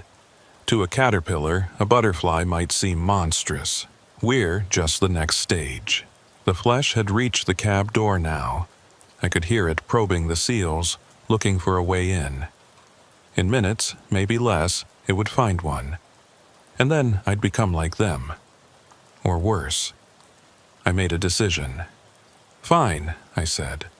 I'll do it. I'll transport the package. All the transformed faces around me smiled in unison, a horrifying synchronized expression of triumph. Excellent choice, Orville said. We knew you'd see reason eventually. But I have conditions. You're hardly in a position to negotiate, Ambrose pointed out. Maybe not, but if you want me to do this willingly, to not fight the whole way, you'll listen. They exchanged looks again. Then Orville nodded. Speak. First, you remove this flesh from my truck immediately. Second, you leave my family alone, permanently. No contact, no surveillance, no accidents. Third, after I deliver the package, I'm done. No more contact with the network. I go my way, you go yours. The first two are acceptable, Ambrose said. The third. Once you've served the network, you're always part of it. But we can promise minimal contact. You won't be marked, you won't be transformed. You'll be an independent contractor. It wasn't what I wanted, but it was better than the alternatives. Deal. Orville made a gesture, and the flesh on my engine began to recede, pulling back like a time-lapse video of decay in reverse. Within minutes, it was gone, leaving my engine exactly as it had been, running perfectly. The package will be waiting for you in Detroit, Ambrose said. Miller's truck stop, off I-75. Ask for Bartholomew at the fuel desk. He'll give you the package and the delivery instructions. You have 1 week to complete the delivery. And if something goes wrong, if I get stopped by DOT, inspected, nothing will go wrong, Orville said with certainty. We control too much for anything to go wrong. Just drive, deliver, and forget. That's all we ask. The marked drivers were already returning to their trucks, starting their engines. The show of force was over. They'd made their point. Within minutes, the convoy of network trucks was pulling back onto the highway, disappearing into the darkness like they'd never been there at all. Only Sarah remained. You made the right choice, she said, but there was sadness in her voice. I know it doesn't feel like it, but you did. Did I? I'm helping them destroy the world. The world's already destroying itself, she replied. Climate change, wars, inequality. At least this way, something new comes after. Maybe something better. You don't believe that. She was quiet for a moment. No, I don't. But I have to tell myself something to stay sane. What's left of my sanity anyway? She pulled something from her pocket. A flash drive. Take this. It has all the research I gathered before they got me. Everything about the network, the patterns, the disappearances. Maybe someone else can use it. Someone braver than us. Sarah, I have to go. They're already suspicious that I stayed to talk to you. But Zephyr, after you deliver the package, run far and fast and never stop running. Because once you've carried their cargo, you'll never really be free. You'll always be connected to them, even without the mark. And eventually, they'll call on you again. She got in her truck and drove away, leaving me alone on the shoulder of the highway with nothing but the darkness and the weight of what I'd agreed to do. I sat in my cab for a long time, staring at the flash drive Sarah had given me. Then I made a call on the encrypted phone Marcus had given me. He answered on the second ring, even though it was 3 a.m. Zephyr? You missed check-in. We were worried. They got Sarah, I said. And they got to me. I have to do something for them, a delivery. Don't do it, Marcus said immediately. Whatever they want, don't. I don't have a choice. But listen, I'm going to send you something. Sarah's research. Everything she found. And I'm going to add everything I know, everything I've seen. If something happens to me, make sure it gets to someone who can use it. Zephyr, Detroit to Miami. That's the route. Miller's truck stop too. They haven't told me the destination yet. But track my phone, follow my route, document everything. And if I disappear, if I become one of them, you'll know where and when it happened. We can help. Chen and I, we can... No, stay away. This is bigger than we thought. They have chapters everywhere, hundreds, maybe thousands of marked drivers. And those senior partners they keep talking about. Marcus, I think they're planning something huge. The package I'm carrying, it's seeds. Seeds that will change everything.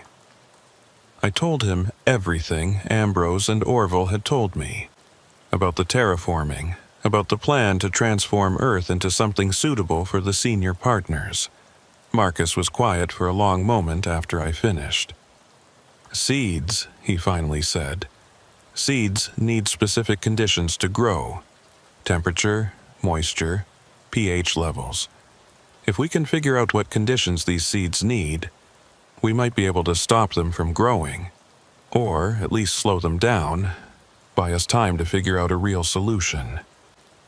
It wasn't much of a plan, but it was something. A tiny spark of hope in an ocean of darkness. I have to go, I said. I need to get to Detroit.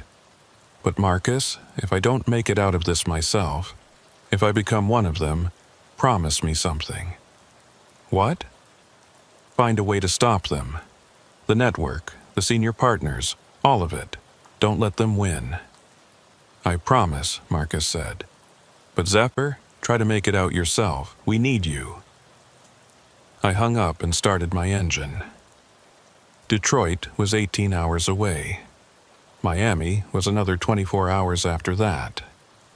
42 hours to figure out a way to stop what I was about to do, or at least minimize the damage. I pulled back onto I-80, joining the river of headlights and taillights that flowed through the darkness. Most of the drivers around me had no idea what was happening, what was coming. They were just trying to make a living, hauling cargo from one place to another, keeping America's economy moving. They didn't know about the network, about the marks, about the things that waited at rest stops after dark. But I knew, and soon I'd be carrying the seeds of their destruction. The war for America's highways was over before it began. We'd lost. The network had won. All that was left was to try to minimize the damage, to save who we could, to document what happened so maybe future generations would understand how their world ended. My name is Zephyr, and I'm a truck driver. In 36 hours, I'll pick up a package in Detroit. In 60 hours, I'll deliver it to Miami. And then, I don't know what happens then. Maybe I run. Maybe I hide. Maybe I try to fight. Or maybe I just become another casualty in a war most people don't even know is happening. But before any of that, I'm going to document everything. Every mile, every stop, every detail. So if you're reading this, if you found this record, you'll know what happened. You'll know who was responsible. And maybe, just maybe, you'll know how to fight back. The geometric patterns are spreading. The marks are multiplying. The transformation of our world has already begun, and I'm about to help accelerate it. God forgive me, if God even exists in the world they're creating. The rain hammered against my windshield as I drove through the mountains of West Virginia, the wipers barely keeping up with the deluge. My name's Lysander. My parents were literature professors who cursed me with a name from Shakespeare. I've been driving trucks for 22 years, since I was 18, and desperate to escape my small hometown in Ohio. In all those years, through all the miles and all the stories truckers tell, I'd never believed in the supernatural. Bad luck? Sure. Coincidences that make you wonder? Absolutely. But ghosts, curses, haunted places? That was all bullshit as far as I was concerned. That changed on the night of November 8th, 2021, when I pulled into the abandoned rest area on Route 19, just south of Beckley. I shouldn't have been there at all. The rest area had been officially closed for 3 years. Budget cuts, the state said, though the locals told different stories if you got them drunk enough. But the storm had come out of nowhere, visibility dropping to maybe 10 feet, and I'd already passed 2 jackknifed semis. When I saw the old exit ramp, I took it without thinking. Better to wait out the storm in an abandoned rest area than to end up wrapped around a guardrail. The place was exactly what you'd expect from a facility that had been closed for 3 years. The parking lot was cracked, with weeds growing through the asphalt like nature was slowly reclaiming its territory. The main building, a long, low structure built in that 1960s architectural style that managed to be both futuristic and depressing, sat dark and empty, its windows either boarded up or broken. The sodium lights that once illuminated the parking lot were all dead, leaving only my headlights to pierce the darkness. But what caught my attention wasn't the building itself. It was the other truck already parked there. It was an old Freightliner, probably from the early 2000s, sitting at an angle across 3 parking spaces like the driver had just abandoned it mid-maneuver. No lights on, no engine running. The trailer doors hung open, revealing nothing but darkness inside. Rain had been blowing into the trailer, and I could see puddles reflecting my headlights from within the empty cargo space. I parked a safe distance away. You learn not to get too close to abandoned vehicles, never know what kind of trouble they might bring, and sat there for a moment, listening to the rain and trying to decide what to do. The smart thing would be to get back on the highway, storm or no storm. But something about that abandoned truck nagged at me. The doors wouldn't be open like that unless someone had opened them recently. Rain hadn't been falling long enough to create those puddles. Someone had been here within the last few hours. I grabbed my flashlight, one of those heavy mag lights that doubles as a club if necessary, and my rain jacket, then stepped out into the storm. The rain was cold, the kind that seems to find every gap in your clothing and soak you through to the bone. Thunder rumbled overhead, and lightning illuminated the rest area in stark, momentary snapshots. The abandoned truck's cab was unlocked. Inside, everything seemed normal at first glance. Standard sleeper cab setup, CB radio, logbook on the passenger seat. But when I looked closer, I noticed things that made my skin crawl. The keys were still in the ignition. There was a half-eaten sandwich on the dashboard, maybe a day or 2 old based on the mold starting to form. And the logbook, the last entry was dated 3 days ago. The driver's name was listed as Cornelius Ashford, hauling electronics from Baltimore to Nashville. but it was the note scrawled in the margin of the last entry that made me step back. They're still here, still working, God help me, they never left. I looked around the cab more carefully and found more notes, written on napkins, receipts, anything the driver could find. All in the same shaky handwriting. The night shift is still punching in. They can't see me if I don't move. The manager knows. She's always known. Don't go in the building, don't go in the building. That last one was written in what looked like blood on the inside of the windshield. I backed out of the cab, my heart pounding. Whatever had happened to Cornelius Ashford, it wasn't good. The smart thing, the only thing to do, was to get back in my truck and leave. But as I turned to go, I heard something that stopped me cold. Music. Faint, barely audible over the rain, but definitely there. Old music, like from a radio playing golden oldies, and it was coming from the rest area building. Every instinct I had told me to run, get in my truck, get back on the highway, forget this place existed. But there was something else too. What if someone was in there? What if they needed help? The driver of that freightliner maybe, or someone else caught in the storm. I made my way toward the building, flashlight cutting through the rain. The closer I got, the clearer the music became. It was definitely oldies, the Platters, Only You. But there was something wrong with it. The music kept skipping, repeating the same few bars over and over, like a record with a deep scratch. The main doors to the rest area were chained shut, but the chain was old and rusted. It took only a few solid hits with my flashlight to break it. The doors swung open with a groan that seemed too loud, even over the storm. Inside, the rest area was a time capsule of decay. The information desk still had brochures for attractions that had probably been closed for decades. Vending machines stood silent and dark, their glass fronts reflecting my flashlight beam. The floor was covered in a layer of dust and debris, and I could see footprints, recent ones, leading deeper into the building. The music was louder now, coming from somewhere in the back. I followed the footprints, noting how they seemed to wander, moving back and forth like whoever made them had been confused or lost. They led to the employee area, past a door marked Authorized Personnel Only. That door was ajar, and through it I could see light. Not electric light. Something softer, flickering. Candlelight, maybe. The music was clear now, that same snippet of song repeating endlessly. I pushed the door open and stepped through. What I saw there still doesn't make sense even now. The employee break room was fully lit, but not by electricity.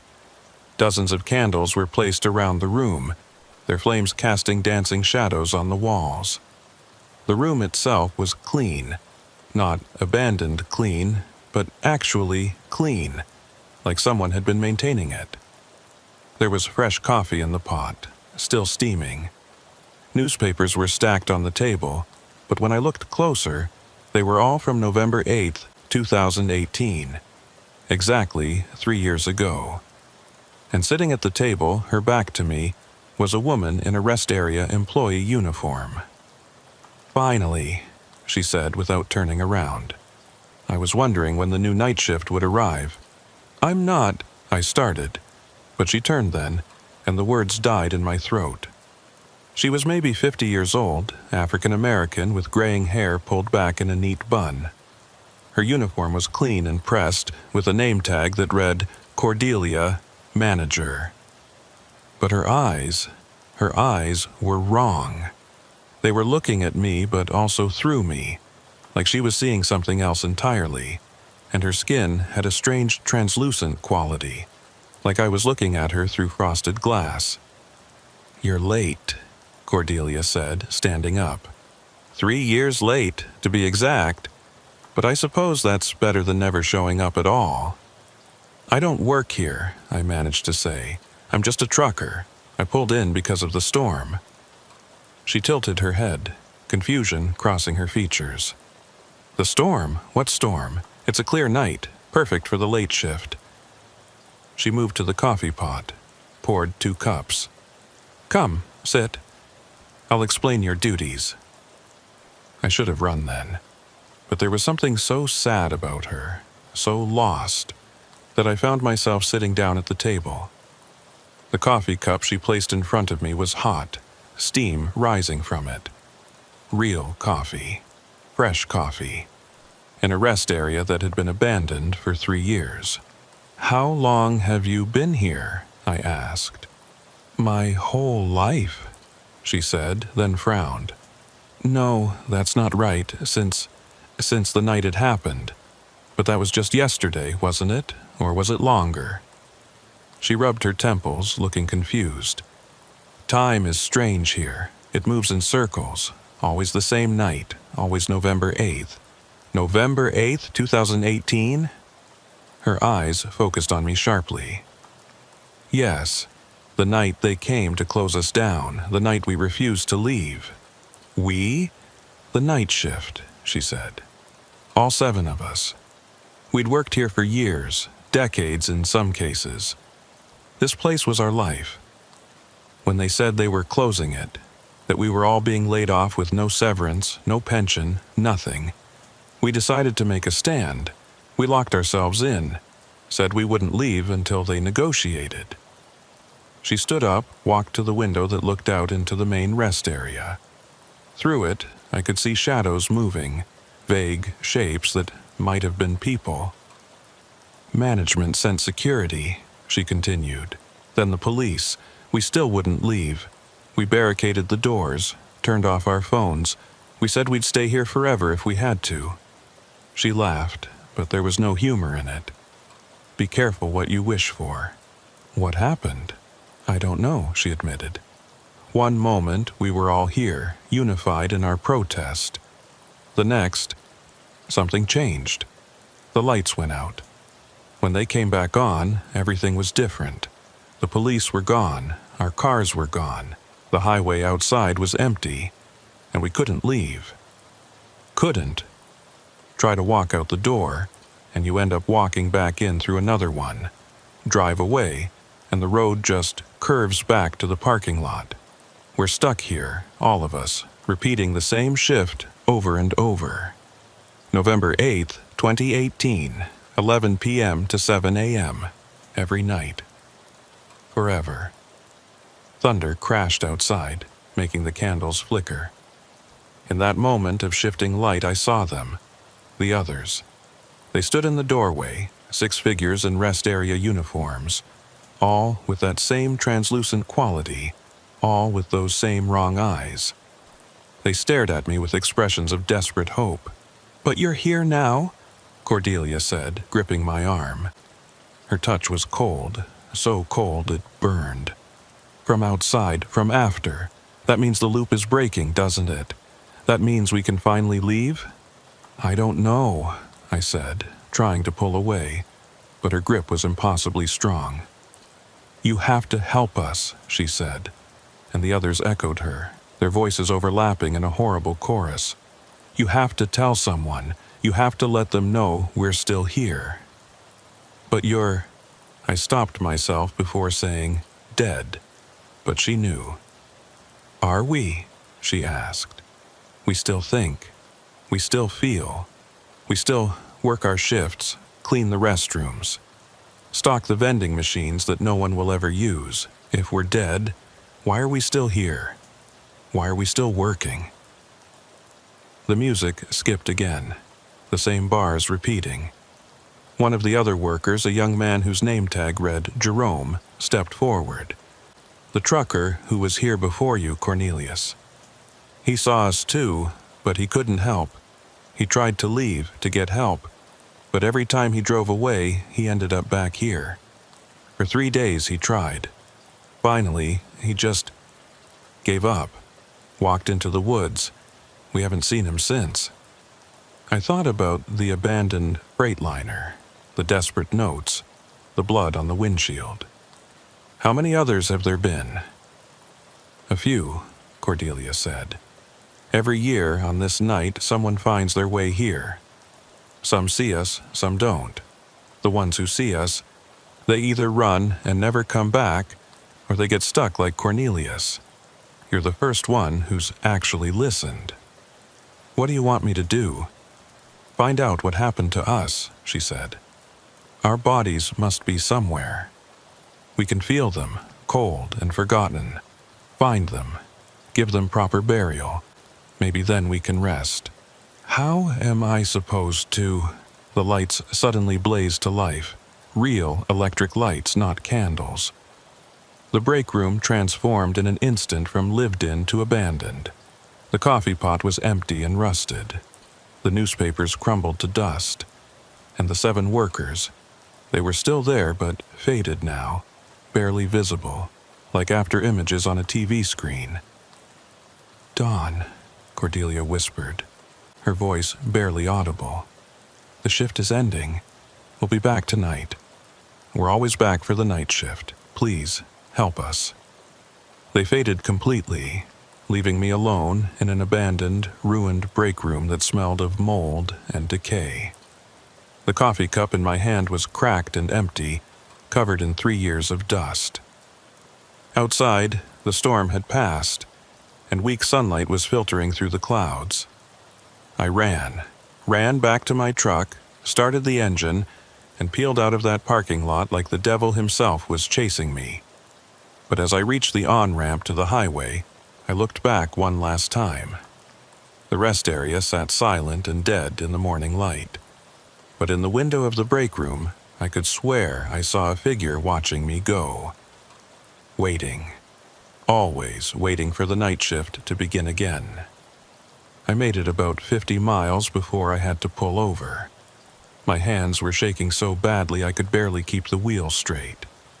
I found a busy truck stop, one of those big chain operations with dozens of pumps and a restaurant and a store, the kind where there's always people around, always lights and noise and normal human activity. I parked between 2 other rigs, needing the comfort of being surrounded by the living. Inside the truck stop, I sat at the counter of the diner and ordered coffee with hands that still trembled. The waitress, a middle-aged woman with kind eyes and a Tennessee accent, asked if I was all right. "Just a rough night," I told her. "Bad storm up in the mountains." She nodded sympathetically. "Those mountain storms can be something else. Especially on Route 19. That's where you were?" "Yeah. Had to pull off near Beckley." Her expression changed, became concerned. "Not at that old rest area, I hope? The abandoned one?" I must have shown something in my face because she leaned in closer, lowering her voice. "You saw them, didn't you? The night shift? You know about them?" She glanced around, making sure her manager wasn't watching, then sat down across from me. "Honey, every trucker who runs these routes knows about that place. Been 3 years now since it happened. State tried to close the rest area, laid off all the workers with no notice, no severance, nothing. 7 employees were working the night shift when they got the news. They refused to leave. What happened to them?" "That's where stories differ," she said. "Official report says they left peacefully after negotiations. But truckers who've stopped there, they tell different stories. Some say the employees never left at all, that they're still there, still working the night shift, waiting for someone to help them." "Help them how?" She shrugged. "Nobody knows for sure, but I'll tell you what I heard from a state trooper who comes in here sometimes. He says there was more to the closure than budget cuts. Says there was an accident that night, November 8th. Something about a gas leak in the employee area. 7 workers were found dead the next morning, all in the break room. Carbon monoxide poisoning, they said. But the state covered it up, didn't want the liability. Just closed the place down and hoped everyone would forget. So they're dead? That's what the trooper says. But here's the thing, their bodies were never claimed. The state tried to contact next of kin, But it was like these people didn't exist outside that rest area. No family, no friends, nobody to claim them. So the state had them buried in some potter's field somewhere, unmarked graves. And maybe that's why they can't rest. I thought about Cordelia's words, about finding their bodies, giving them proper burial. Would there be records of where they were buried? The waitress gave me a long look. Why would you want to know that? They asked me to help them, I said simply.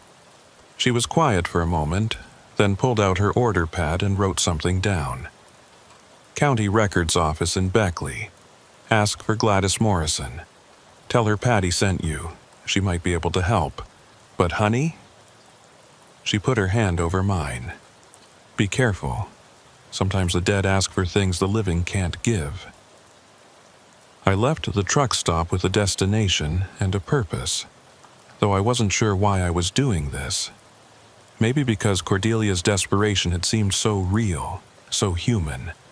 Maybe because I couldn't shake the image of 7 people trapped in an endless loop, working a shift that would never end. Or maybe I was just losing my mind. The Raleigh County Records Office was in a basement of a government building that had seen better days. Gladys Morrison turned out to be a thin, elderly woman with sharp eyes behind thick glasses. When I mentioned Patty and asked about the rest area employees, her expression became guarded. That's not public information, she said. Please, I said. I just need to know where they were buried. They deserve better than unmarked graves. She studied me for a long moment. You saw them, didn't you? At the rest area? I nodded. She sighed and turned to an old computer. I shouldn't do this, but I was there that night. Not at the rest area, but at the hospital when they brought the bodies in. 7 people, all dead from carbon monoxide poisoning. But here's what the reports don't say. There wasn't any carbon monoxide in that room. The detector was working fine, showed normal levels. But all 7 were dead with all the symptoms of CO poisoning. How is that possible? It's not, she said simply. Unless they were poisoned somewhere else and moved there, or unless... She trailed off, shaking her head. Unless something else killed them. Something that just looked like carbon monoxide poisoning. She printed out a sheet of paper and handed it to me.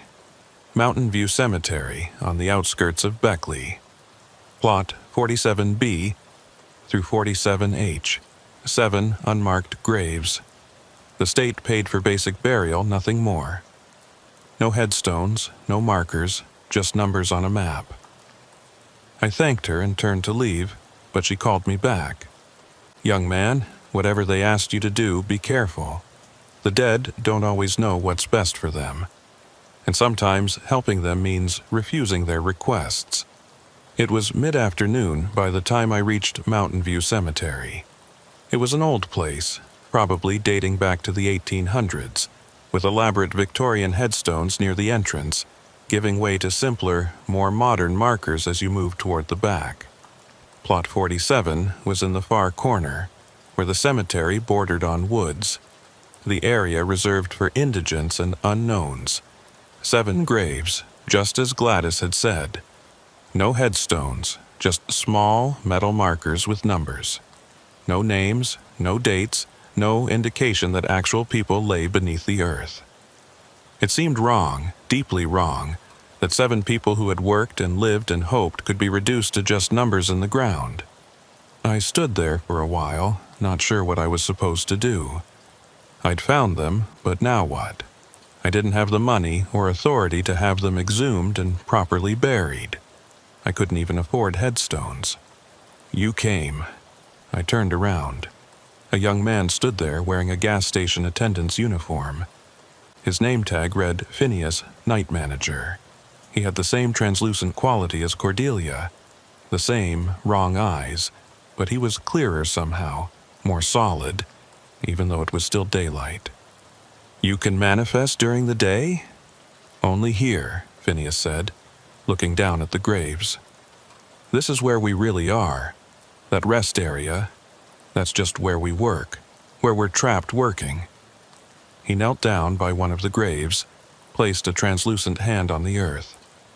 That's me, number 47D, 23 years old, working nights to pay for college. Was going to be an engineer. Phineas, what really happened that night? He stood up, and for a moment his form flickered like bad reception on an old TV. We were protesting, peacefully, just sitting in the break room, refusing to leave. Then the state sent someone. Not police, not security. Someone else. A man in a suit who said he could resolve the situation. He had this briefcase with him, old-looking, covered in strange symbols. What did he do? He made us an offer, said if we really wanted to stay at the rest area forever, he could arrange it. We thought he was being sarcastic, threatening us. We said yes, we'd stay forever if it meant fighting for what was right. He smiled and opened his briefcase. There was something inside, something that hurt to look at, like a piece of night sky that had been cut out and folded up. He unfolded it and Phineas's form started to break apart, pixels of light scattering like digital snow. We were in the break room, and then we weren't. We were dead, and then we weren't. We were somewhere in between, caught in that moment forever. Always November 8th, always the night shift, always waiting for dawn that never really comes. Who was he? The man in the suit? I don't know. But Cordelia might. She talked to him the longest. She signed something. We all did. Thought it was just a protest petition, but the words changed after we signed. Became something else. He was fading now, the daylight eating away at his form. Please, he said, his voice becoming distant. We don't need new graves. We need to be released from the contract. Find the man in the suit. Find the briefcase. Destroy what's inside. It's the only way to break the loop. How do I find him? He comes to rest areas, Phineas whispered, barely visible now. When workers are desperate, when they're about to lose everything, he makes offers, he makes deals, and he always gets what he wants. Souls to keep his rest stops running, the perfect employees who never quit, never complain, never leave. He vanished completely, leaving me alone in the cemetery with 7 unmarked graves and more questions than answers. I spent the rest of the day researching on my laptop at a coffee shop in Beckley. I searched for unusual incidents at rest areas, mysterious deaths of employees, stories of workers who refused to leave. And I found them, dozens of them, scattered across the country over the past 50 years. Always the same pattern. Closure or layoffs announced, workers protest, workers found dead under mysterious circumstances, rest area abandoned. But there was something else, too. In each case, in the weeks before the incidents, there were reports of a well-dressed man visiting rest areas, talking to employees, carrying an old briefcase. The descriptions varied. Sometimes old, sometimes young, sometimes black, sometimes white. But the briefcase was always the same. Old leather, covered in symbols, with brass clasps that looked like screaming faces. I found a forum for truckers who'd encountered strange things on the road. One post caught my attention. Saw him at the Flying J outside Columbus last week. Man in a suit, looked like a federal agent or something. Had this creepy briefcase. Was talking to the night shift workers, showing them papers. When I asked what he was doing, he said he was recruiting for permanent positions. The way he said permanent made my skin crawl. Left right after that. Heard later that 3 employees at that truck stop died in a gas leak 2 nights later. The post was dated a week ago.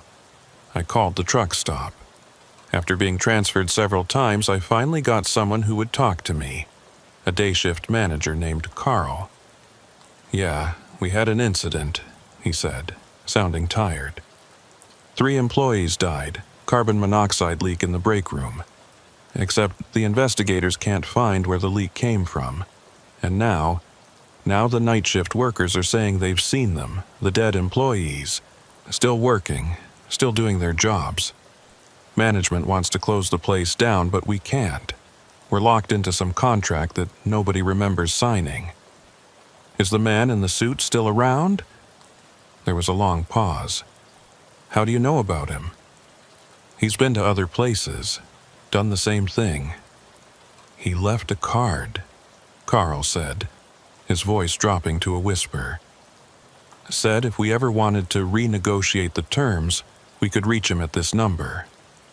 But I'm not calling it. Something about that man wasn't right, wasn't human. He gave me the number. I wrote it down with a trembling hand. That night I sat in my truck in a well-lit rest stop, staring at the number. I knew calling it was probably the worst idea I'd ever had. But Cordelia and her co-workers were trapped, had been trapped for 3 years. And if this man was still out there, still making his deals, more people would suffer the same fate. I dialed the number. It rang once, twice. Then a voice answered, smooth and cultured with an accent I couldn't place. Good evening. I understand you're interested in discussing terms of employment. I want to meet, I said. About the rest area on Route 19. About the 7 employees there. There was a pause.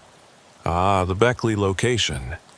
Yes, they've been model employees, never late, never absent, never complaining. Though I understand they've been attempting to communicate with the living. That's a breach of contract, you know. They're dead. You killed them. I did nothing of the sort, he said, sounding genuinely offended. They signed a contract for eternal employment. They wanted to stay at their rest area forever. I simply facilitated that desire. The fact that eternal employment requires a certain change in status, well, that was in the fine print. I want to meet, I repeated, to discuss their release. Interesting. And what do you have to offer in exchange? I thought quickly. Information about other rest areas where the workers might be receptive to your offers. He chuckled, a sound like ice breaking. Very well. Tomorrow night, midnight, at the rest area on Route 19. Come alone and bring nobody. If I detect any surveillance, any recording devices, any attempts at treachery, the 7 employees will suffer in ways you cannot imagine. They may be dead, but there are worse things than death, and worse places than that rest area where they could be working their eternal shifts. The line went dead. I sat there for a long time, knowing I'd probably just signed my own death warrant. But I thought about Cordelia, about Phineas, about 7 people trapped in an endless loop of servitude. Someone had to try to help them. I made one more call to an old friend who worked in construction. Jake, I need a favor, a big one. Can you get me some industrial-grade thermite? And maybe a priest who doesn't ask too many questions. Tomorrow night, I would face whatever this man in the suit really was, and one way or another the night shift at the Route 19 rest area would finally end. The next 24 hours passed in a blur of preparation. Jake came through with the thermite. 3 small charges that he assured me would burn through anything, even supernatural contracts written on otherworldly paper. The priest was harder to find. Most clergy I approached either laughed at my story or backed away slowly when I mentioned the man in the suit. Finally, I found Father Miguel, an elderly priest from a small Hispanic church who had experience with what he called the old darkness. I've seen this before, he said, when I told him the story, sitting in his small office surrounded by crucifixes and saints' statues. Men who make deals, who trade in souls like commodities. They go by many names, crossroads demons, soul merchants, contract holders, but they all serve the same master, and they all want the same thing. Human souls bound in eternal servitude. Can they be stopped? Sometimes, he said, pulling out a worn leather journal filled with handwritten notes in Spanish and Latin. But it's dangerous.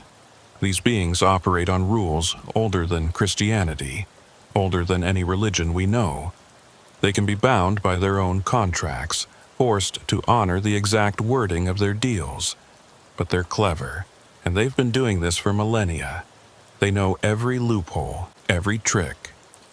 He gave me a small vial of water, holy water, he said, blessed by 7 different priests from 7 different denominations. It won't kill him, Father Miguel warned. Nothing can kill something that was never truly alive, but it might weaken him enough for you to destroy the contract. How will I know which contract?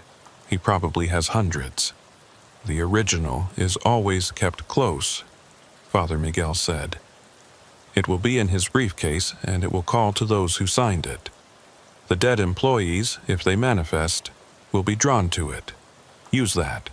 Let them lead you to their own contract. I also made other preparations. I bought a small digital recorder and hid it in my boot. If the man in the suit could detect recording devices, hopefully he'd only find the obvious one in my pocket and miss the backup. I wrote letters to my ex-wife, to my daughter in college, to my brother in Seattle, explaining everything just in case I didn't make it back. I even recorded a video on my phone, uploaded it to a cloud service with a delayed release. If I didn't cancel it within 48 hours, it would be sent to every major news outlet and paranormal investigation group I could find.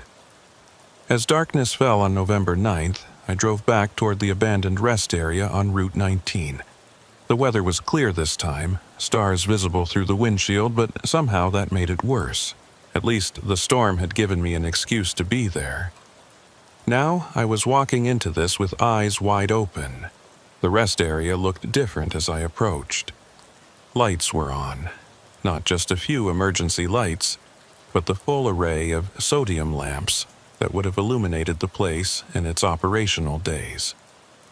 The parking lot was empty except for 3 vehicles.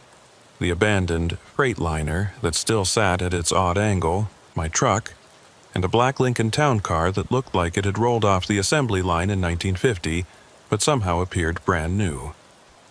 I parked and checked my watch. 11:45 p.m. 15 minutes early. I touched the vial of holy water in my pocket, felt the weight of the thermite charges in my jacket, and said a prayer to whatever might be listening. Then I walked toward the main building.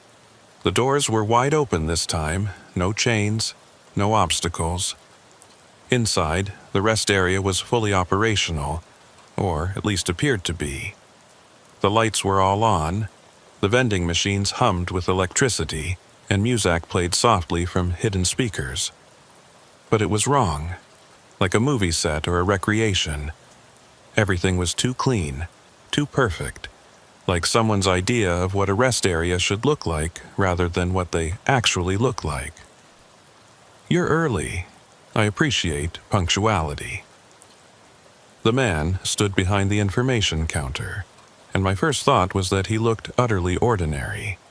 Middle-aged, average height, wearing a simple black suit that could have come from any department store. His face was pleasant but forgettable. The kind of face you'd pass 1,000 times without remembering. Only his eyes gave him away. They were older than his face, older than anything had a right to be, and they didn't reflect light the way human eyes should. Lysander, he said, reading from a clipboard that hadn't been there a second ago. 40 years old, divorced, 1 daughter. 22 years of trucking experience. Clean driving record, mostly. That incident in Denver in 2015 was unfortunate, but we won't hold it against you. How do you know about... I know everything about everyone who travels the highways, he interrupted, setting down the clipboard. It's part of my job. I'm a recruiter, you might say, a headhunter in the most literal sense. He smiled at his own joke. Now, you mentioned wanting to discuss the Route 19 employees. I want you to release them." "Release them?" He seemed genuinely puzzled. "From their employment? But they're model workers. Never late, never absent, never sick. They're everything an employer could want. They're dead." "A technicality," he said, waving his hand dismissively. "Death, life, these are just states of being. What matters is the work. And they work so beautifully. Would you like to see them?" Before I could answer, they were there. All 7 of them, standing in a line behind the counter like they were posing for an employee photo. Cordelia in the center, Phineas to her left, Jerome to her right, and 4 others I hadn't met yet. They all wore their uniforms, clean and pressed, but their faces showed their torment. They moved in small, repetitive motions. Cordelia wiping the same spot on the counter over and over, Phineas straightening the same brochure repeatedly, Jerome checking his watch every few seconds, even though it always showed the same time. 11 p.m. "See?" the man in the suit said proudly. "Perfect employees. They'll never quit, never demand raises, never grow old and retire. They're the solution to every employer's problem. They're suffering. Are they?" He walked over to Cordelia, passed his hand through her translucent form. She didn't react, just kept wiping that same spot. "They don't feel pain. They don't feel tired. They just work. It's all they can do, all they know how to do anymore. I'd call that peace, wouldn't you? I'd call it hell." "Hell," he mused. "Another human concept I've never quite understood. You create your own hells and then complain when you have to live in them." He walked back to the counter, and I noticed for the first time that he was carrying his briefcase.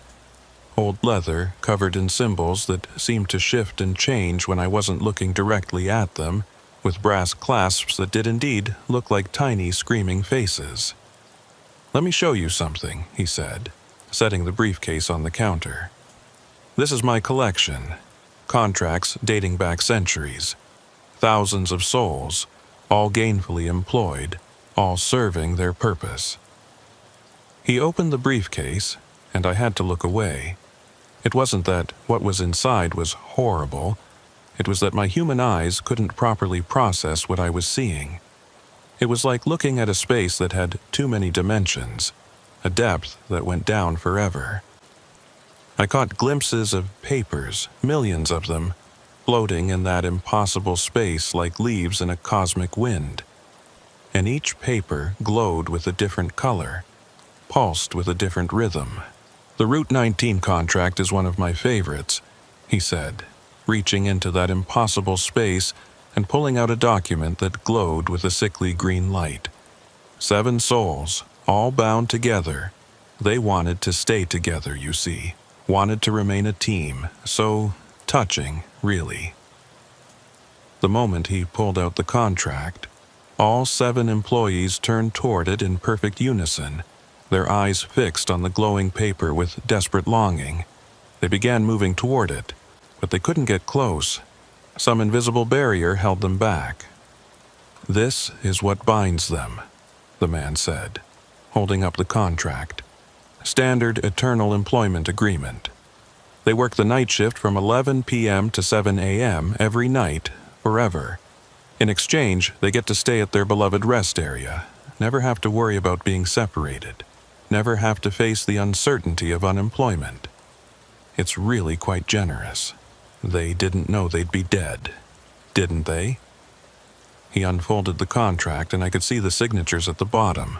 7 names in what looked like blood. Section 15, subsection 3, paragraph 2. Employment shall continue regardless of physical state, including but not limited to death, dismemberment, or dimensional displacement. It's all there in black and white, or rather, black and red. Nobody reads the fine print on a contract they're signing under duress. Duress? He laughed, a sound like glass breaking in reverse. I didn't force them. I simply made an offer when they were desperate. That's what I do. I appear when people are at their lowest, when they're about to lose everything, and I offer them a solution. The fact that the solution comes with certain complications, well, that's just the nature of deals, isn't it? I want to make a deal, I said suddenly. He raised an eyebrow. Oh? Release them, and I'll take their place. 1 soul for 7. That's a good trade, right? The 7 employees all began shaking their heads violently, mouthing no over and over. But no sound came out. The man in the suit considered my offer, tilting his head like a bird examining a worm. Interesting proposition, he said. But you're not rest area material. You're a trucker, a wanderer. You wouldn't be happy confined to one location.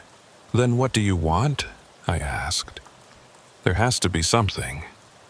He smiled, and for the first time I saw his true face, just for a second, like a mask slipping. Underneath the pleasant, forgettable features was something ancient and terrible, something that had never been human and never wanted to be. What I want, he said, is what I already have. 7 perfect employees who will work forever. But, he paused, pretending to think. There might be one thing. You see, I'm always looking for new locations, new rest areas, truck stops, service plazas, places where desperate workers might be willing to sign my contracts. If you could provide me with, say, a dozen leads, places where layoffs are coming, where workers are about to lose everything, I might consider releasing these 7. You want me to help you trap more people? I want you to help me offer opportunities to those who need them, he corrected.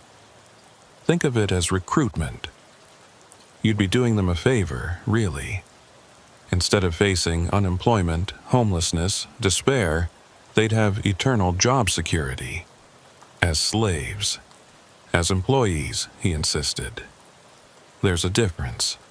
I felt the weight of the thermite charges in my pocket. 3 small devices that Jake had promised would burn through anything. But I had to get close to the briefcase, had to be sure the contract would be destroyed. Can I see the contract? I asked. Before I decide? He held it out, but didn't let go when I reached for it. Just to look, he said. No touching. Contracts are delicate things. I leaned in, pretending to read the incomprehensible text that seemed to writhe and shift on the page. The 7 employees leaned in too, drawn to their contract like moths to a flame. And that's when I saw it. A second document underneath the first, older, written on what looked like human skin. What's that one? I asked, pointing. The man in the suit quickly covered it, but not before I saw part of the text. It wasn't in English, wasn't in any language I recognized, but somehow I could read it. Master Agreement, binding upon all subsidiaries. Violation nullifies all subordinate contracts. Nothing that concerns you, he said, closing the briefcase. But I'd seen the brass clasps up close now, and I realized they weren't decorative. They were locks, and locks could be broken. I need time to think, I said, backing away. This is a big decision. Of course, he said, checking a pocket watch that materialized in his hand. You have until dawn, that's 7 hours and 43 minutes. After that, my offer expires and these 7 remain in my employment forever. And if I bring you the information you want, then we have a deal, he said. I release these 7, and you help me find 12 new locations with desperate workers. Simple trade. I nodded and started to leave, but his voice stopped me at the door. Oh, and Lysander? If you're thinking of doing something foolish, like trying to destroy my briefcase or burn my contracts, Remember that these 7 souls are bound to those documents. Destroy the contracts, and you destroy them. They won't be free. They'll simply cease to exist. No afterlife, no peace, just nothing. Is that really what you want for them? I looked back at the 7 employees. Cordelia met my eyes, and in them I saw not just desperation, but resignation. She knew what I was thinking, knew what I'd brought with me, and she was shaking her head. "Don't," she mouthed. "Not worth it." But Phineas was nodding, his young face set with determination. "Do it," he mouthed. "End this." The others were split, some nodding, some shaking their heads. They couldn't agree even on whether existence as slaves was better than no existence at all. I left the rest area and sat in my truck, the thermite charges feeling like they weighed 1,000 pounds in my pocket. The holy water Father Miguel had given me was warm against my chest, like it was reacting to the presence of something unholy, and the digital recorder in my boot was still running, having captured everything. I had 7 hours to make a decision that would affect 7 souls. Save them and condemn 12 other locations worth of workers to the same fate. Destroy them to prevent more contracts from being signed, or find some third option that I couldn't see yet. I pulled out my phone and called Father Miguel. It was nearly 1 a.m., but he answered on the first ring like he'd been waiting. "Did you see it?" he asked, without preamble. "The master agreement," I said. "Written on skin, if that's destroyed, all subsidiary contracts become void," he finished. "Yes, but getting to it would be nearly impossible. These beings guard their master agreements more carefully than anything else. It's the source of their power in this realm. What if I could get him to open the briefcase again? Then you'd have perhaps seconds to act, and he'd fight back with everything he has. These creatures, when cornered, can do terrible things. I've seen them turn people inside out, trap them in mirrors, send them to dimensions where physics doesn't work the way it should. Are you prepared for that?"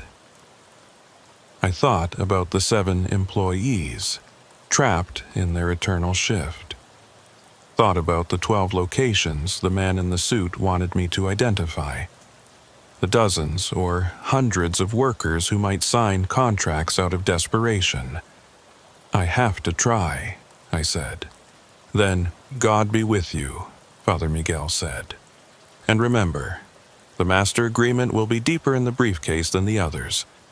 You'll have to reach past the subsidiary contracts, past the recent acquisitions. Look for the oldest thing in there, the document that all the others are connected to, and when you find it, burn it. Burn it completely. Every last fiber. If even a piece survives, it can regenerate." I hung up and checked the time. 1:17 a.m. 6.5 hours until dawn. I spent the next hour preparing, going over the plan in my mind, trying to think of every contingency. Then I drove to a 24-hour Walmart and bought supplies. Lighter fluid, matches, road flares, anything that might help ensure complete destruction of the master agreement. I also bought a small digital camera, uploading its memory card to the cloud with another delayed release. If I failed, at least there would be evidence. At 3 a.m., I returned to the rest area. The lights were still on, but they seemed dimmer now, like the power was failing. The man in the suit was sitting on a bench outside the main building, his briefcase beside him, reading a newspaper that looked like it was from the 1950s. "Back so soon?" he said, without looking up. "I expected you to use all your time." "I've made my decision," I said. "But I have questions first." "Of course you do." He folded the newspaper, and it vanished like smoke. "Humans always have questions. It's one of your more endearing qualities. How long have you been doing this?" He smiled. "Time is relative. I've been recruiting since before your country existed, before your civilization existed. perhaps before your species existed. I've had many names, many faces, but the job remains the same, matching desperate workers with eternal employment opportunities. Why rest areas specifically?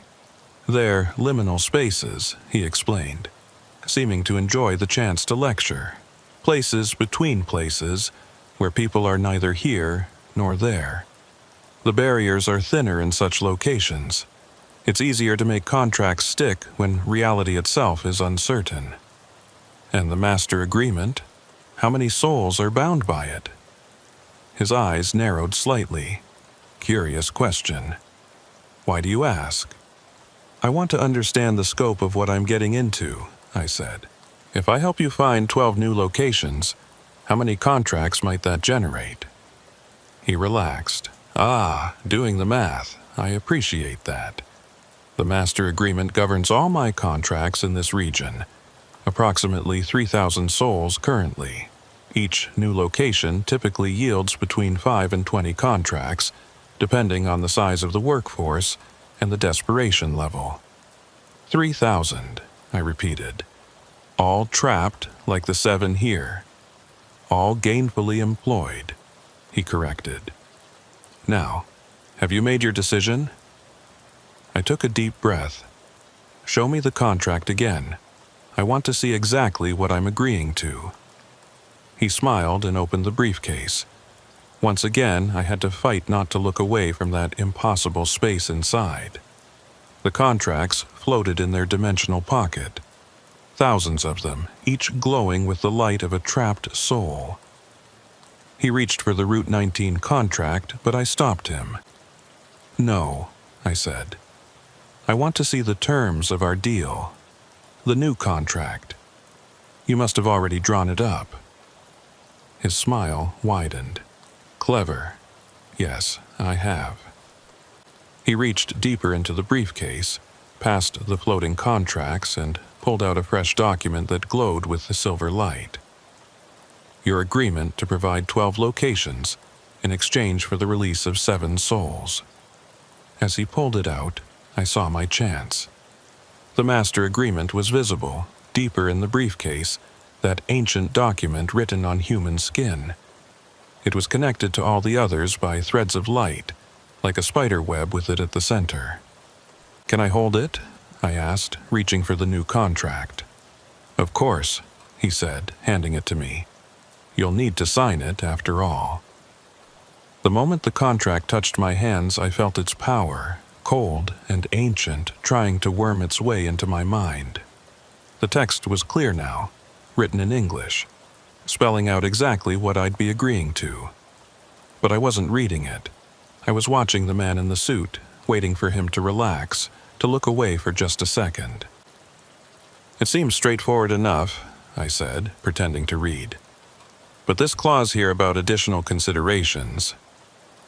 He leaned in to look where I was pointing, and I struck. Not at him, but at the briefcase. I dropped the contract and plunged both hands into that impossible space, reaching for the master agreement. The sensation was indescribable, like reaching into liquid nitrogen while being electrocuted. The contracts swirled around my arms, their text burning my skin like acid. No! The man in the suit roared, his human disguise falling away completely. What stood before me was something that had never been meant for human eyes, a writhing mass of shadow and light, with too many limbs and no face, just a void where features should be. But I'd reached the master agreement. My fingers closed on the ancient skin, and I pulled with all my strength. It resisted, the threads connecting it to the other contracts pulling tight. But the thermite charges in my pocket had broken when I lunged forward, the chemicals mixing, starting to heat up. The thing that had been the man in the suit grabbed me with appendages that weren't quite arms, lifting me off the ground. You fool! You'll destroy them all! Good, I gasped, my pocket now burning as the thermite ignited. I pressed my body against the briefcase, letting the burning chemicals fall into that impossible space. The effect was immediate and catastrophic. The thermite, burning at over 2,500 degrees Celsius, fell onto the contracts like white-hot rain. They began to burn, all of them, the flames spreading from one to another along those connecting threads. The master agreement in my hands caught fire, the ancient skin curling and blackening. The creature dropped me, reaching for its briefcase, trying to close it, to smother the flames. But thermite doesn't need oxygen to burn. It was eating through the contracts, through the briefcase itself, through the very fabric of whatever dimensional pocket held them.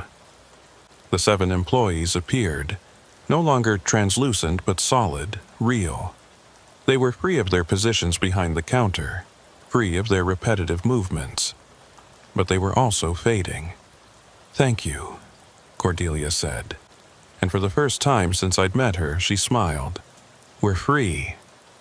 "I'm sorry," I said. "I couldn't save you." "You did save us," Phineas said. "This is better than eternal servitude. We can rest now." One by one, they faded away, their faces peaceful for the first time. As they vanished, I heard something else. Thousands of voices, all expressing the same relief, the same gratitude. 3,000 souls, finally free from their eternal employment. The creature writhed and screamed, its form becoming more unstable as its contracts burned. "Do you have any idea what you've done?" it shrieked. "The agreements, the balance, thousands of years of work." "Good riddance," I said, pulling out the vial of holy water Father Miguel had given me. I threw it at the burning briefcase, and where the water hit, the flames turned white, burning even hotter. The creature made one last lunge at me, but its form was coming apart, unraveling like a sweater with a pulled thread. "This isn't over," it hissed. "There are others like me, other recruiters, other contracts. You've won nothing." "I've won tonight," I said. The briefcase exploded in a flash of light that temporarily blinded me. When my vision cleared, the creature was gone.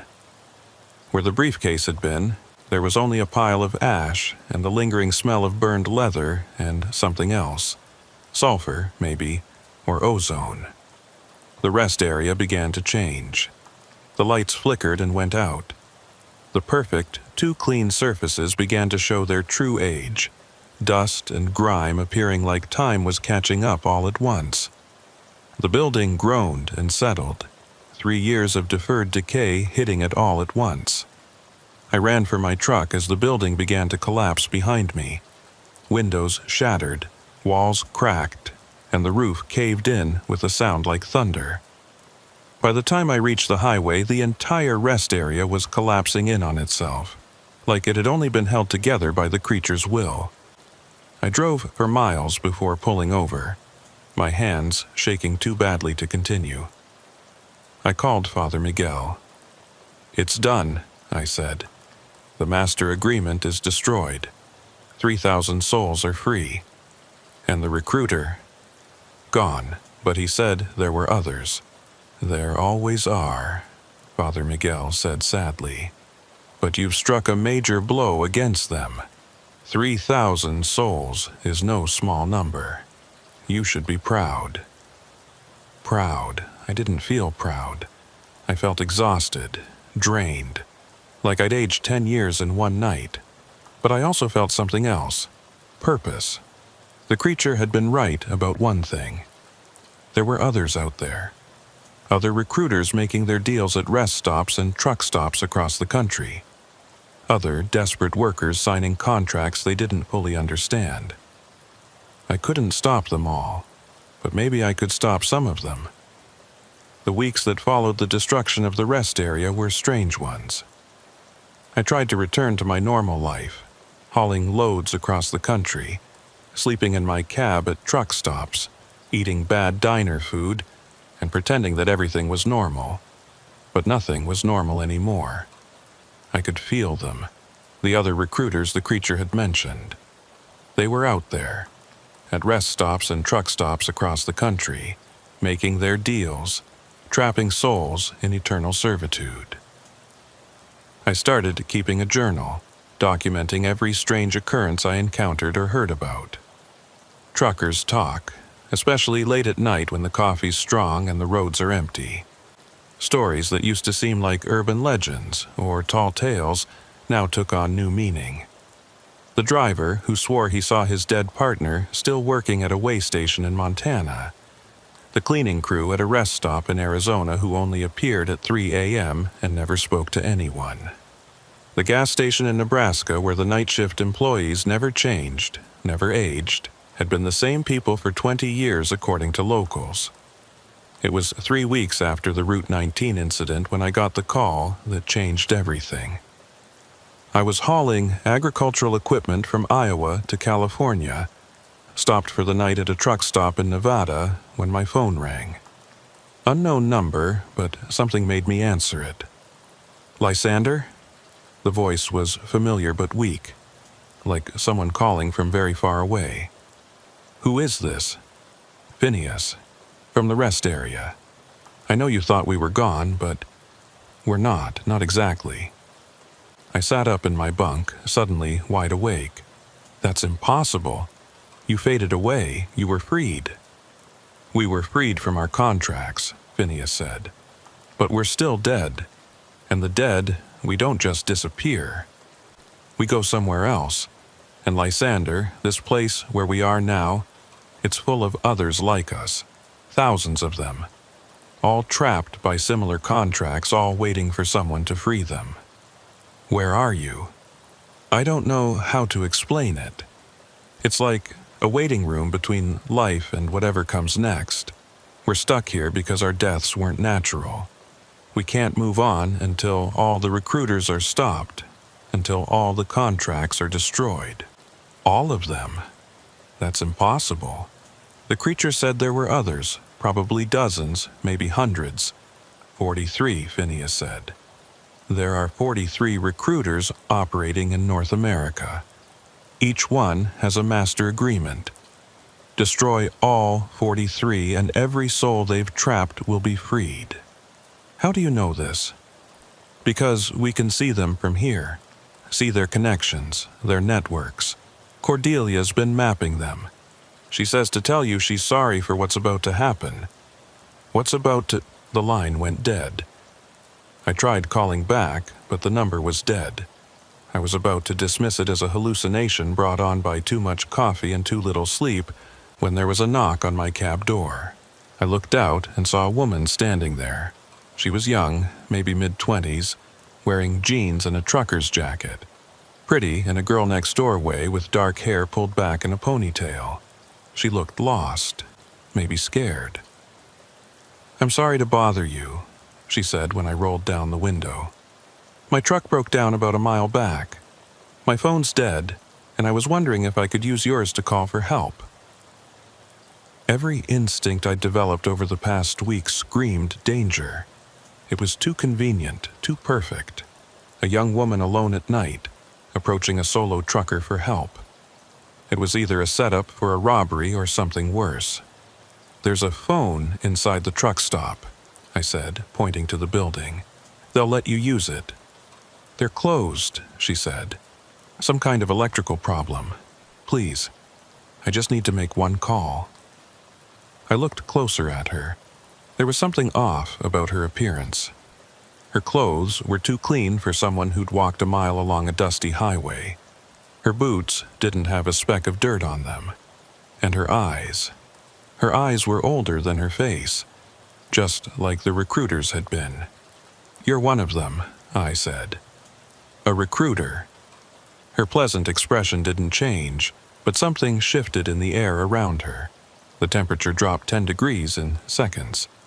"You're the one who destroyed Marcus's collection," she said, her voice still pleasant but carrying an undertone of something ancient and hostile.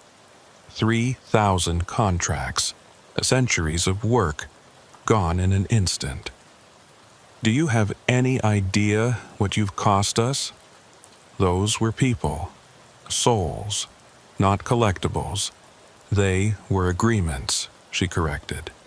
"Legal, binding agreements.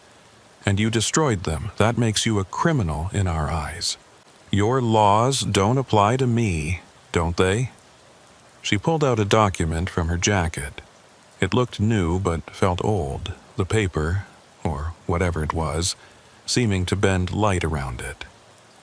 "This is a warrant for your soul, Lysander, signed by all 43 recruiters. You've been marked for collection." "I haven't signed anything." "You don't need to. By interfering with our business, you've entered our jurisdiction. The warrant is executable immediately." She smiled, and her teeth were perfect. Too perfect, like a dentist's demonstration model. "But I'm willing to make a deal. Surrender yourself willingly, and I'll make it painless. You'll work for me personally, driving special cargo between collection points. It's honestly not a bad job. Eternal employment, no need for food or rest, no aging or illness. Some would call it an upgrade. Some would call it slavery. Slavery implies you have no choice. I'm giving you a choice right now. Come willingly or be taken forcibly. Those are your options." I reached for the vial of holy water Father Miguel had given me, then remembered I'd used it all on the briefcase. But I still had things in the cab. Salt I'd started keeping for protection, iron filings, a silver cross my grandmother had given me years ago. I didn't know if any of it would work, but it was better than nothing. "I choose option 3, I said, grabbing the salt and throwing it at her through the window. Where the salt touched her, her human disguise flickered like a bad TV signal. Underneath was something that hurt to look at. Not monstrous like the first recruiter had been, but wrong in a different way. She was too beautiful, too perfect, like someone had tried to create the ideal human form but had forgotten what made humans actually human. Her skin was like porcelain, her features mathematically perfect, but there was nothing alive in that perfection. She brushed off the salt with mild annoyance. "Crude protections. Did you really think table salt would stop me?" "No," I said, starting the engine. "But it distracted you." I threw the truck in gear and floored it. The recruiter had to jump back to avoid being run over. Apparently, even supernatural contract holders could be hurt by 80,000 pounds of steel and momentum. I heard her shriek of rage as I pulled out of the truck stop, but I didn't look back. My phone rang immediately. I answered on Bluetooth while merging onto the highway. "Running won't help," the recruiter's voice said through the speakers. "The warrant has been issued. Every recruiter in North America will be looking for you. Every rest stop, every truck stop, every way station. You can't run forever." "Watch me," I said, hitting the air horn as I passed a slower vehicle. "You have no idea what you're dealing with," she continued. "We've been doing this since before your civilization existed. We've hunted souls across continents, across dimensions. You're just one human in a truck. One human who destroyed 3,000 of your contracts." There was silence for a moment, then, "That was luck." Marcus was old, complacent. He didn't expect resistance. "We won't make the same mistake." The line went dead. I drove through the night, my mind racing. 43 recruiters. 43 master agreements. It seemed impossible, but Phineas had been specific about the number. And if the dead were really trapped until all the contracts were destroyed. My phone rang again. This time it was a number I recognized. Jake, my friend who'd supplied the thermite. "Lysander? Man, where are you?" "On I-80, heading west. Why?" "You need to get off the highway, now. I just had 3 people in suits come to my shop asking about you. They knew about the thermite. They knew everything. I didn't tell them anything, but they said they'd be back. Jake, listen to me. Get out of there. Leave town if you can. These people, they're not really people. They're dangerous. What have you gotten yourself into? Something big, something I can't walk away from. Just trust me and get somewhere safe." Somewhere public, with lots of witnesses. Lysander, I have to go. Be safe. I took the next exit, getting off the main highway onto a state road.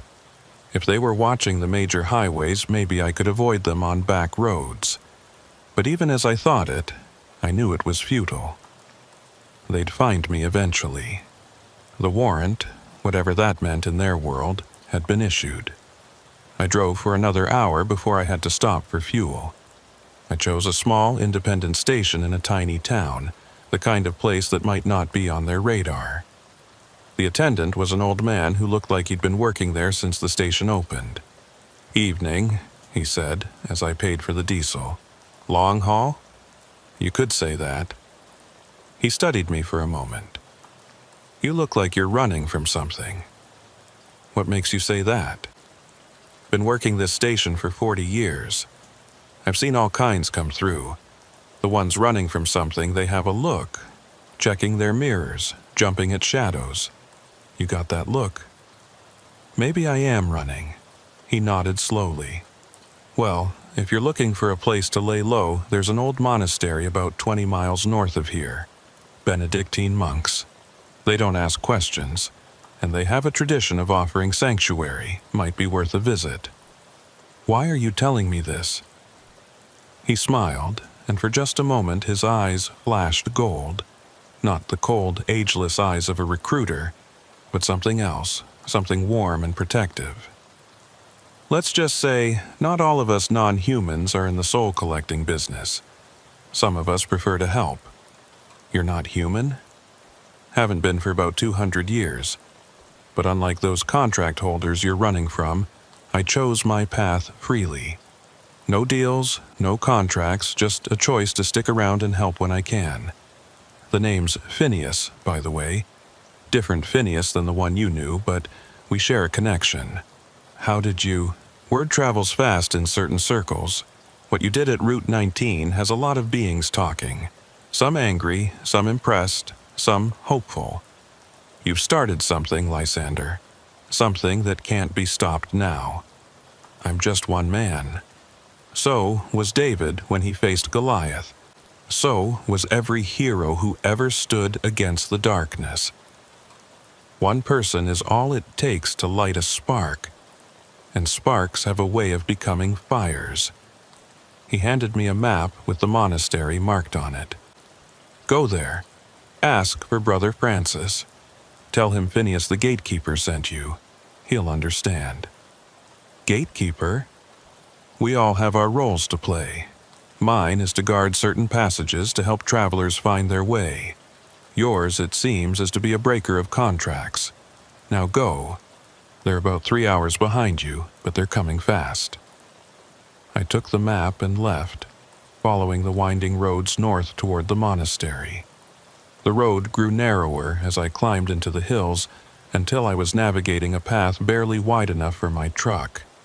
My mirrors scraped against tree branches, and more than once I had to stop and reverse to make a turn. The GPS lost signal about halfway up, leaving me with just the hand-drawn map and my instincts. Finally, just as the sun was starting to rise, painting the mountains in shades of gold and crimson, I saw it, a collection of stone buildings perched on a hillside, looking like they'd grown from the mountain itself rather than being built.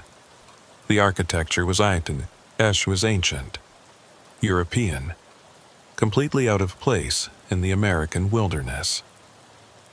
A bell tower rose above the other buildings, and I could hear the faint sound of chanting carried on the morning wind. The parking area was small, designed for cars rather than semis, but I managed to fit by jackknifing the trailer at an angle that took up most of the lot. As I climbed down from the cab, my legs shaky from the night's adrenaline, a monk in a brown robe was already walking toward me.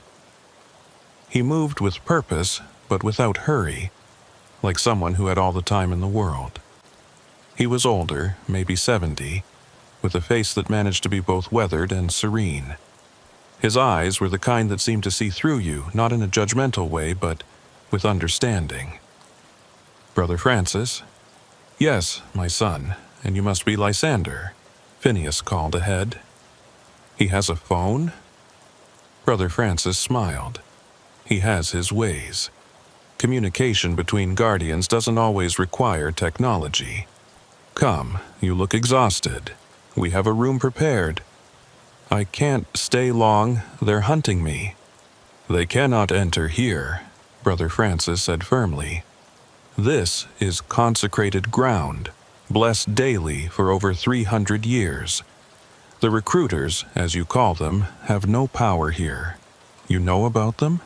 The church has known about them for millennia, he said, leading me through an arched doorway into a courtyard filled with medicinal herbs and vegetables. The smell of rosemary and thyme was almost overwhelming after the diesel fumes I'd been breathing. We've been fighting them in our own way, offering sanctuary to those who flee their contracts, performing exorcisms on those partially transformed. It's a quiet war, but a constant one. He led me through stone corridors that felt impossibly old, past rooms where monks were copying texts by hand, past a chapel where others knelt in prayer. The whole place felt like it existed outside of time, a pocket of the medieval world preserved in modern America. The room he showed me to was simple: a bed, a desk, a cross on the wall, and a narrow window that looked out over the valley below. But it was clean, quiet, and most importantly, safe. Rest, Brother Francis said. You're safe here, and when you wake, we need to talk about the 43. You know about that too? We know more than you might think. We have archives dating back to the founding of this monastery, records of every recruiter, every master agreement, their locations, their habits, their weaknesses. We've been waiting for someone like you, someone with the will and the ability to actually fight them. I'm just a trucker. Moses was just a shepherd. Paul was just a tent maker. Joan of Arc was just a farm girl. God often chooses ordinary people for extraordinary tasks. I'm not religious. You don't have to be. The recruiters aren't demons in the biblical sense, and this isn't a holy war. It's simply a battle between those who would enslave and those who would free. The divine, however you understand it, is always on the side of freedom. Rest now. Tomorrow, we plan. I lay down on the simple bed, exhaustion overwhelming me. But sleep wouldn't come immediately. My mind raced with everything that had happened, everything I'd learned. 43 recruiters, thousands, maybe tens of thousands of trapped souls. And somehow, I'd become the focal point of a war I didn't fully understand. Through the narrow window, I could see the sun climbing higher, illuminating the valley below. Somewhere down there, normal people were living normal lives, completely unaware of the supernatural economy of souls operating in the shadows of their world. Truckers were delivering goods, families were traveling to vacation spots, workers were commuting to jobs, all of them potential victims for recruiters looking to expand their collections. Just as I was finally drifting off, I heard something, a whisper maybe, or a thought that wasn't quite my own.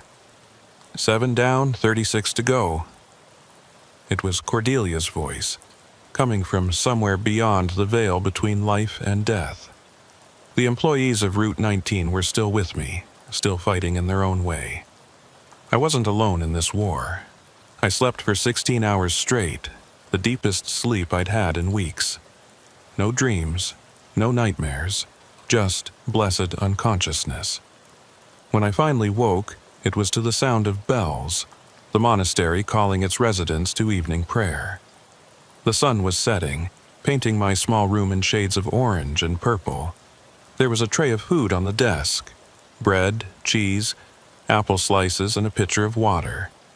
Simple fare, but it tasted better than any truck stop meal I'd ever had.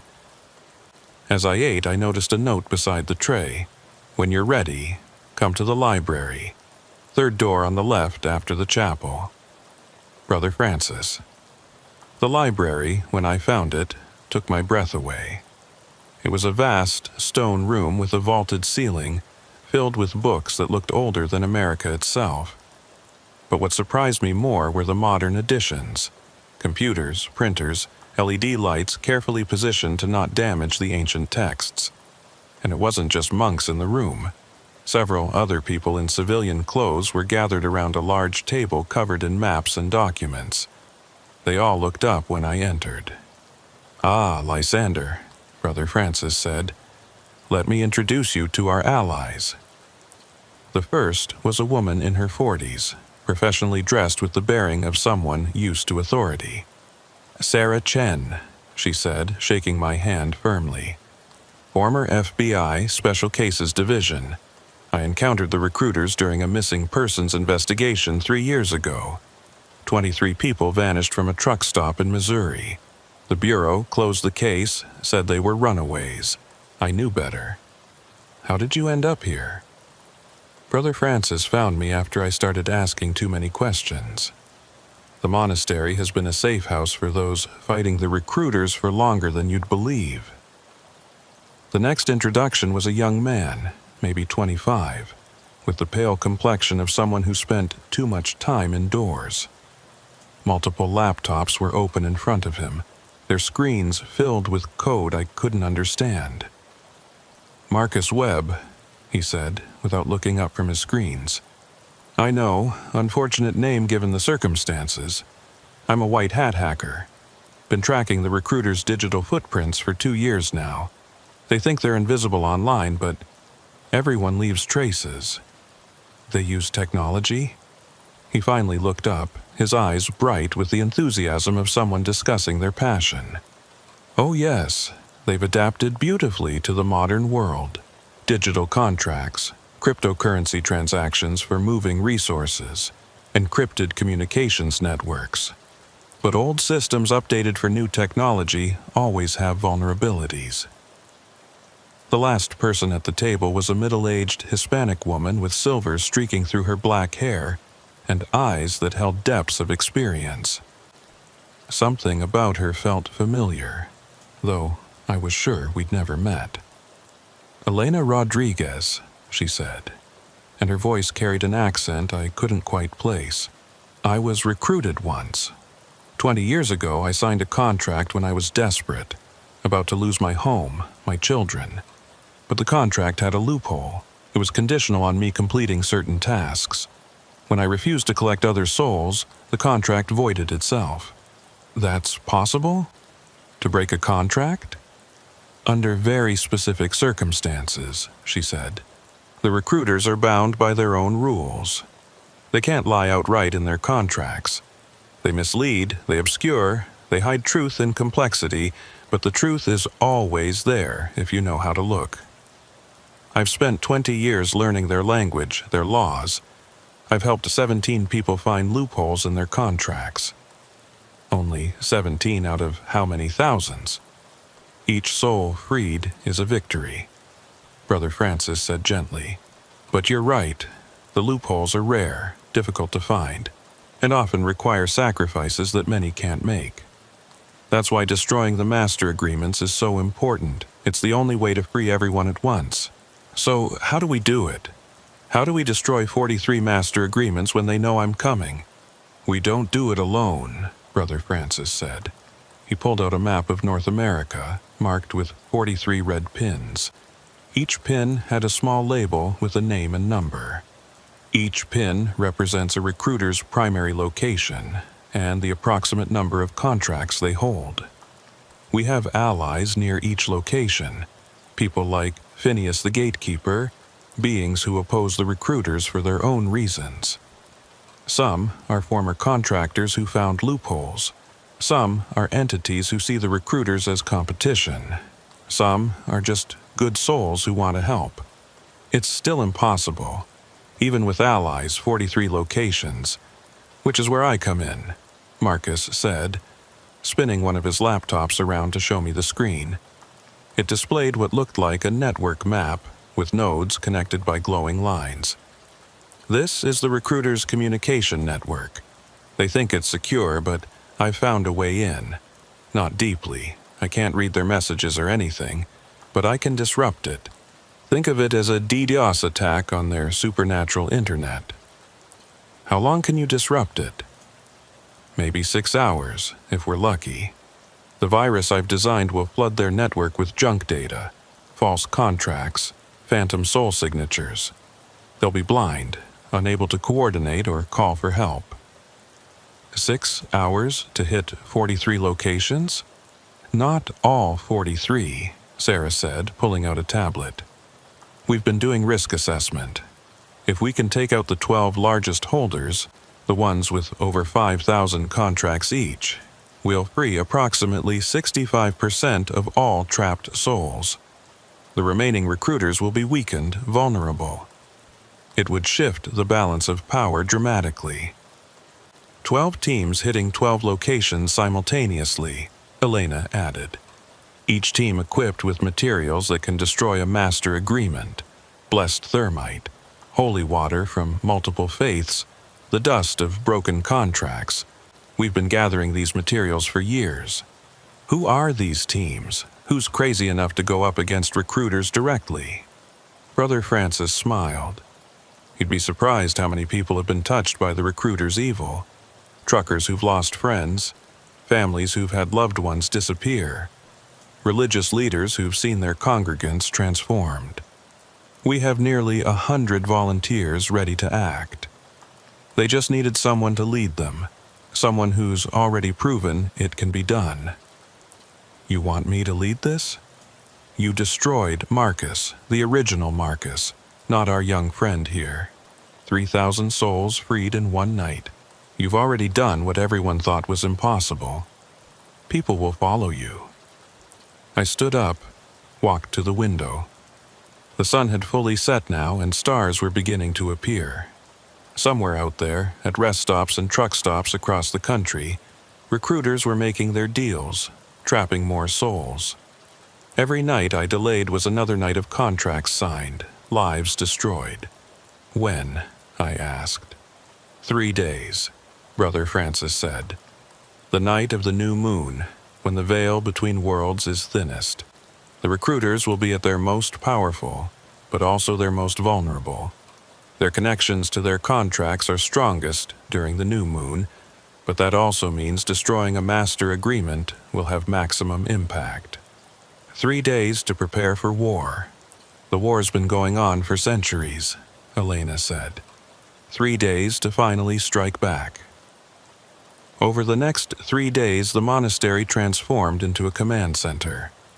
More allies arrived hourly. The parking lot filled with vehicles, trucks, cars, motorcycles, even a few RVs.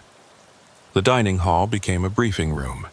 The chapel held special services for those who wanted spiritual preparation for what was coming.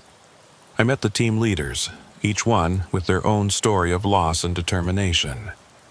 There was Tommy, a former Marine who'd watched his entire squad sign contracts with a recruiter in Afghanistan, becoming eternal soldiers in a war that never ended. There was Rebecca, a rabbi from New York who'd seen her entire congregation vanish one Yom Kippur, all found dead the next morning, with contracts clutched in their hands. There was Muhammad, an imam from Detroit who'd been fighting recruiters for decades using prayers and rituals passed down through generations. My own team would tackle the largest target, a recruiter in Louisiana who held over 10,000 contracts. The recruiter operated out of an abandoned truck stop on Highway 61, the infamous Blues Highway, where legend said musicians sold their souls for talent. Turned out, those legends were more real than anyone imagined. With me would be Elena, Brother Francis, Tommy, a Navajo shaman named Joseph Crow, no relation to Joseph Crow Dog from my first encounter, and surprisingly, Phineas the gatekeeper himself. I've watched from the sidelines for 2 centuries, he said when he arrived. It's time to act. Besides, you'll need someone who can navigate the spaces between spaces. The Louisiana recruiter doesn't just operate in our reality. What does that mean? His truck stop exists in multiple dimensions simultaneously. What looks abandoned in our world is fully operational in others. We'll need to attack on multiple fronts, in multiple realities. That's where I come in. The plan was complex but elegant. At exactly 11 p.m. Eastern Time, Marcus would activate his virus, disrupting the recruiters' network. Simultaneously, 12 teams would breach 12 locations. Each team had primary and secondary objectives. Destroy the master agreement if possible, but if not, at least destroy or steal as many subsidiary contracts as they could. Even freeing a few hundred souls would be a victory. We had backup plans for backup plans, safe houses if things went wrong, medical teams standing by, both conventional doctors and those who knew how to treat supernatural injuries, legal teams ready to handle the inevitable cover-ups and investigations that would follow. The night before the operation, I couldn't sleep.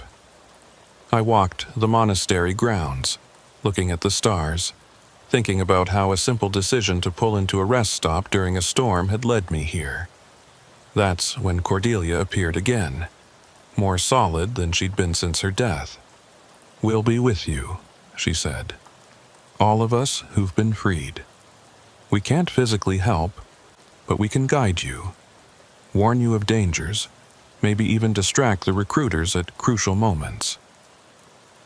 How many of you are there now?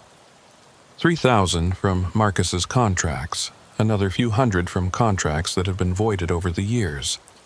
We're an army of the dead, Lysander, and we're all grateful to you. I just did what needed to be done. That's what heroes always say. She smiled sadly. You know, you might not survive tomorrow night. I know. Any regrets? I thought about it. Just one.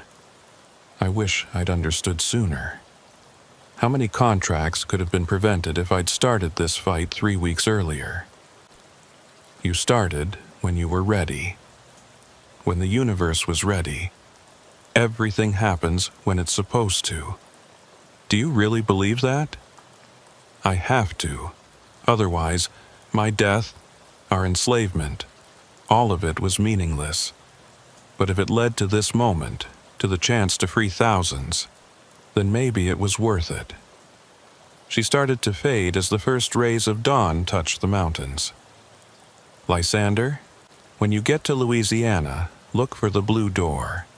That's the entrance to the between spaces. And remember, in there, reality is negotiable.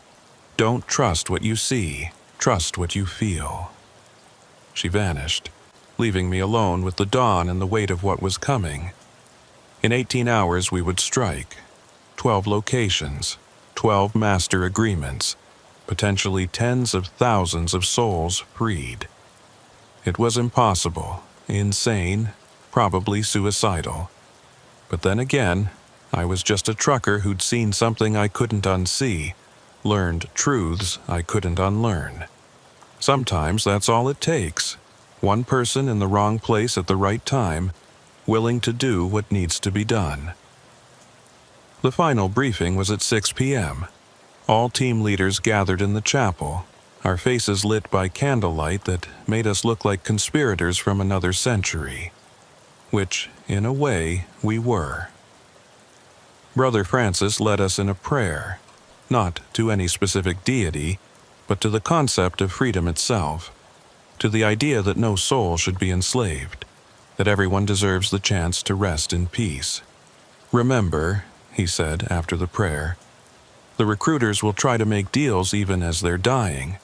They'll offer you anything, wealth, power, the resurrection of loved ones. Don't listen, don't engage. Destroy the master agreements and get out. Sarah Chen stood up next. Local law enforcement has been notified through back channels to stay clear of our target areas. We have about a 2-hour window before federal agencies start responding. Use it wisely. Marcus was last. The virus deploys at exactly 11 p.m. Eastern. You'll know it's working when the recruiters start panicking.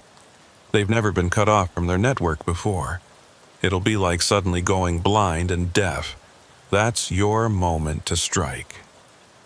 We synchronized our watches, old analog ones that couldn't be hacked or disrupted. We checked our equipment one last time. Holy water. Blessed by 7 faiths. Thermite charges mixed with sacred salt. Iron filings from meteorites. Silver crucifixes, Hindu yantras, Islamic talismans, Buddhist prayer wheels. Every tradition represented because nobody knew which might work against beings that predated all religions. At 9 p.m., we loaded into our vehicles. My team took 2 trucks, my Peterbilt and a rented box truck loaded with additional supplies. The drive to Louisiana would take us just under 2 hours, putting us on site right at 11 p.m. As we drove south, I thought about the truckers still on the roads, unaware of what was about to happen. Would they notice? Would they feel it when thousands of souls were suddenly freed? Or would it pass unnoticed, just another night on the endless highways of America? "You're thinking too much," Elena said over the CB radio from the box truck. "Hard not to. Save your energy for the fight. You'll need it." She was right. In less than 2 hours, I'd face a recruiter who'd been collecting souls for possibly centuries. A being with power I couldn't fully understand, in a place that existed in multiple dimensions simultaneously. And somehow, I had to destroy its master agreement and free 10,000 souls. Just another night in the life of a trucker turned supernatural warrior. The abandoned truck stop came into view at 10:47 p.m. It looked exactly as you'd expect. Broken windows, graffiti-covered walls, parking lot overgrown with weeds. A few rusted cars sat at odd angles, long since stripped of anything valuable. The main building's roof had partially collapsed, and the gas pump canopy had fallen and lay twisted on the ground. But Phineas saw something different. "It's beautiful in the other dimensions," he said softly, gleaming chrome and neon, like a truck stop from the 1950s that never aged. That's where the recruiter really operates. How do we get there? The blue door, just like Cordelia said. We parked our trucks strategically, blocking the main exits in case we needed to make a quick escape. As we unloaded our equipment, I noticed movement in the shadows. The dead were gathering. I couldn't see them clearly, but I could feel them. Hundreds of souls drawn to this place where so many contracts had been signed. Brother Francis checked his watch. 10:58. Get ready. We approached the building carefully. The blue door Cordelia mentioned was barely visible.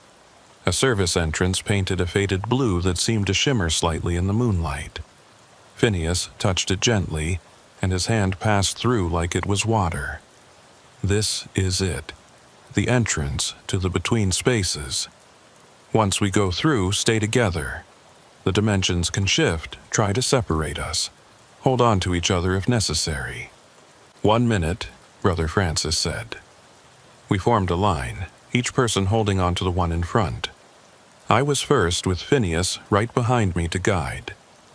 My hand tightened on the bag containing our weapons against the supernatural.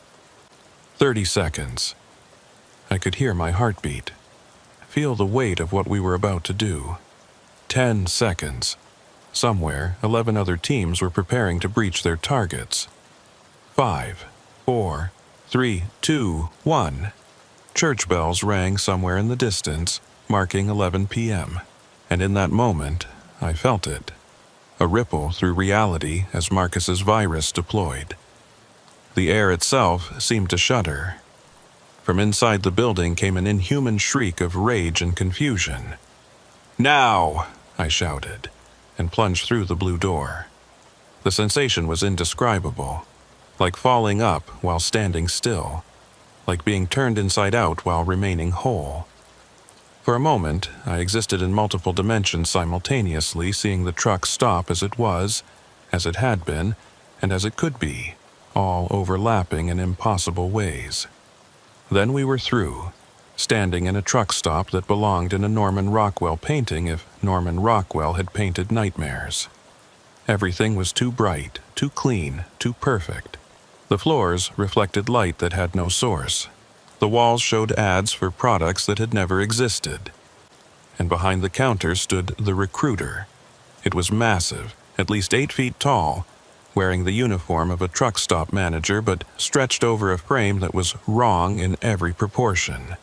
Its face was a constantly shifting mass of features, never quite settling on one appearance. And its hands.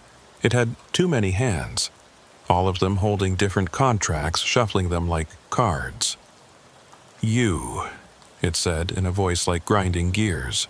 "You're the one who killed Marcus. I'm the one who freed his victims," I corrected. Semantics. It tried to reach for something, presumably its communication device, but nothing happened. The confusion on its shifting face was almost comical. "What did you do?" "Cut you off," I said. "No network, no backup, just you and us. You think you can destroy me? I've been collecting souls since before your country existed. I have 10,000 contracts." "Had," Elena corrected, pulling out a vial of the broken contract dust. "Past tense." The recruiter laughed, a sound like breaking glass. "You think your little tricks will work on me? I exist in 17 dimensions simultaneously. You're seeing barely a fraction of my true form." That's when Phineas stepped forward, and his human disguise fell away.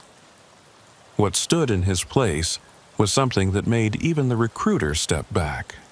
Phineas, the gatekeeper, was revealed, a being of pure light and shadow, with wings made of doorways and eyes that saw into every possible dimension. 17 dimensions? Phineas said, his voice echoing from everywhere at once. How quaint.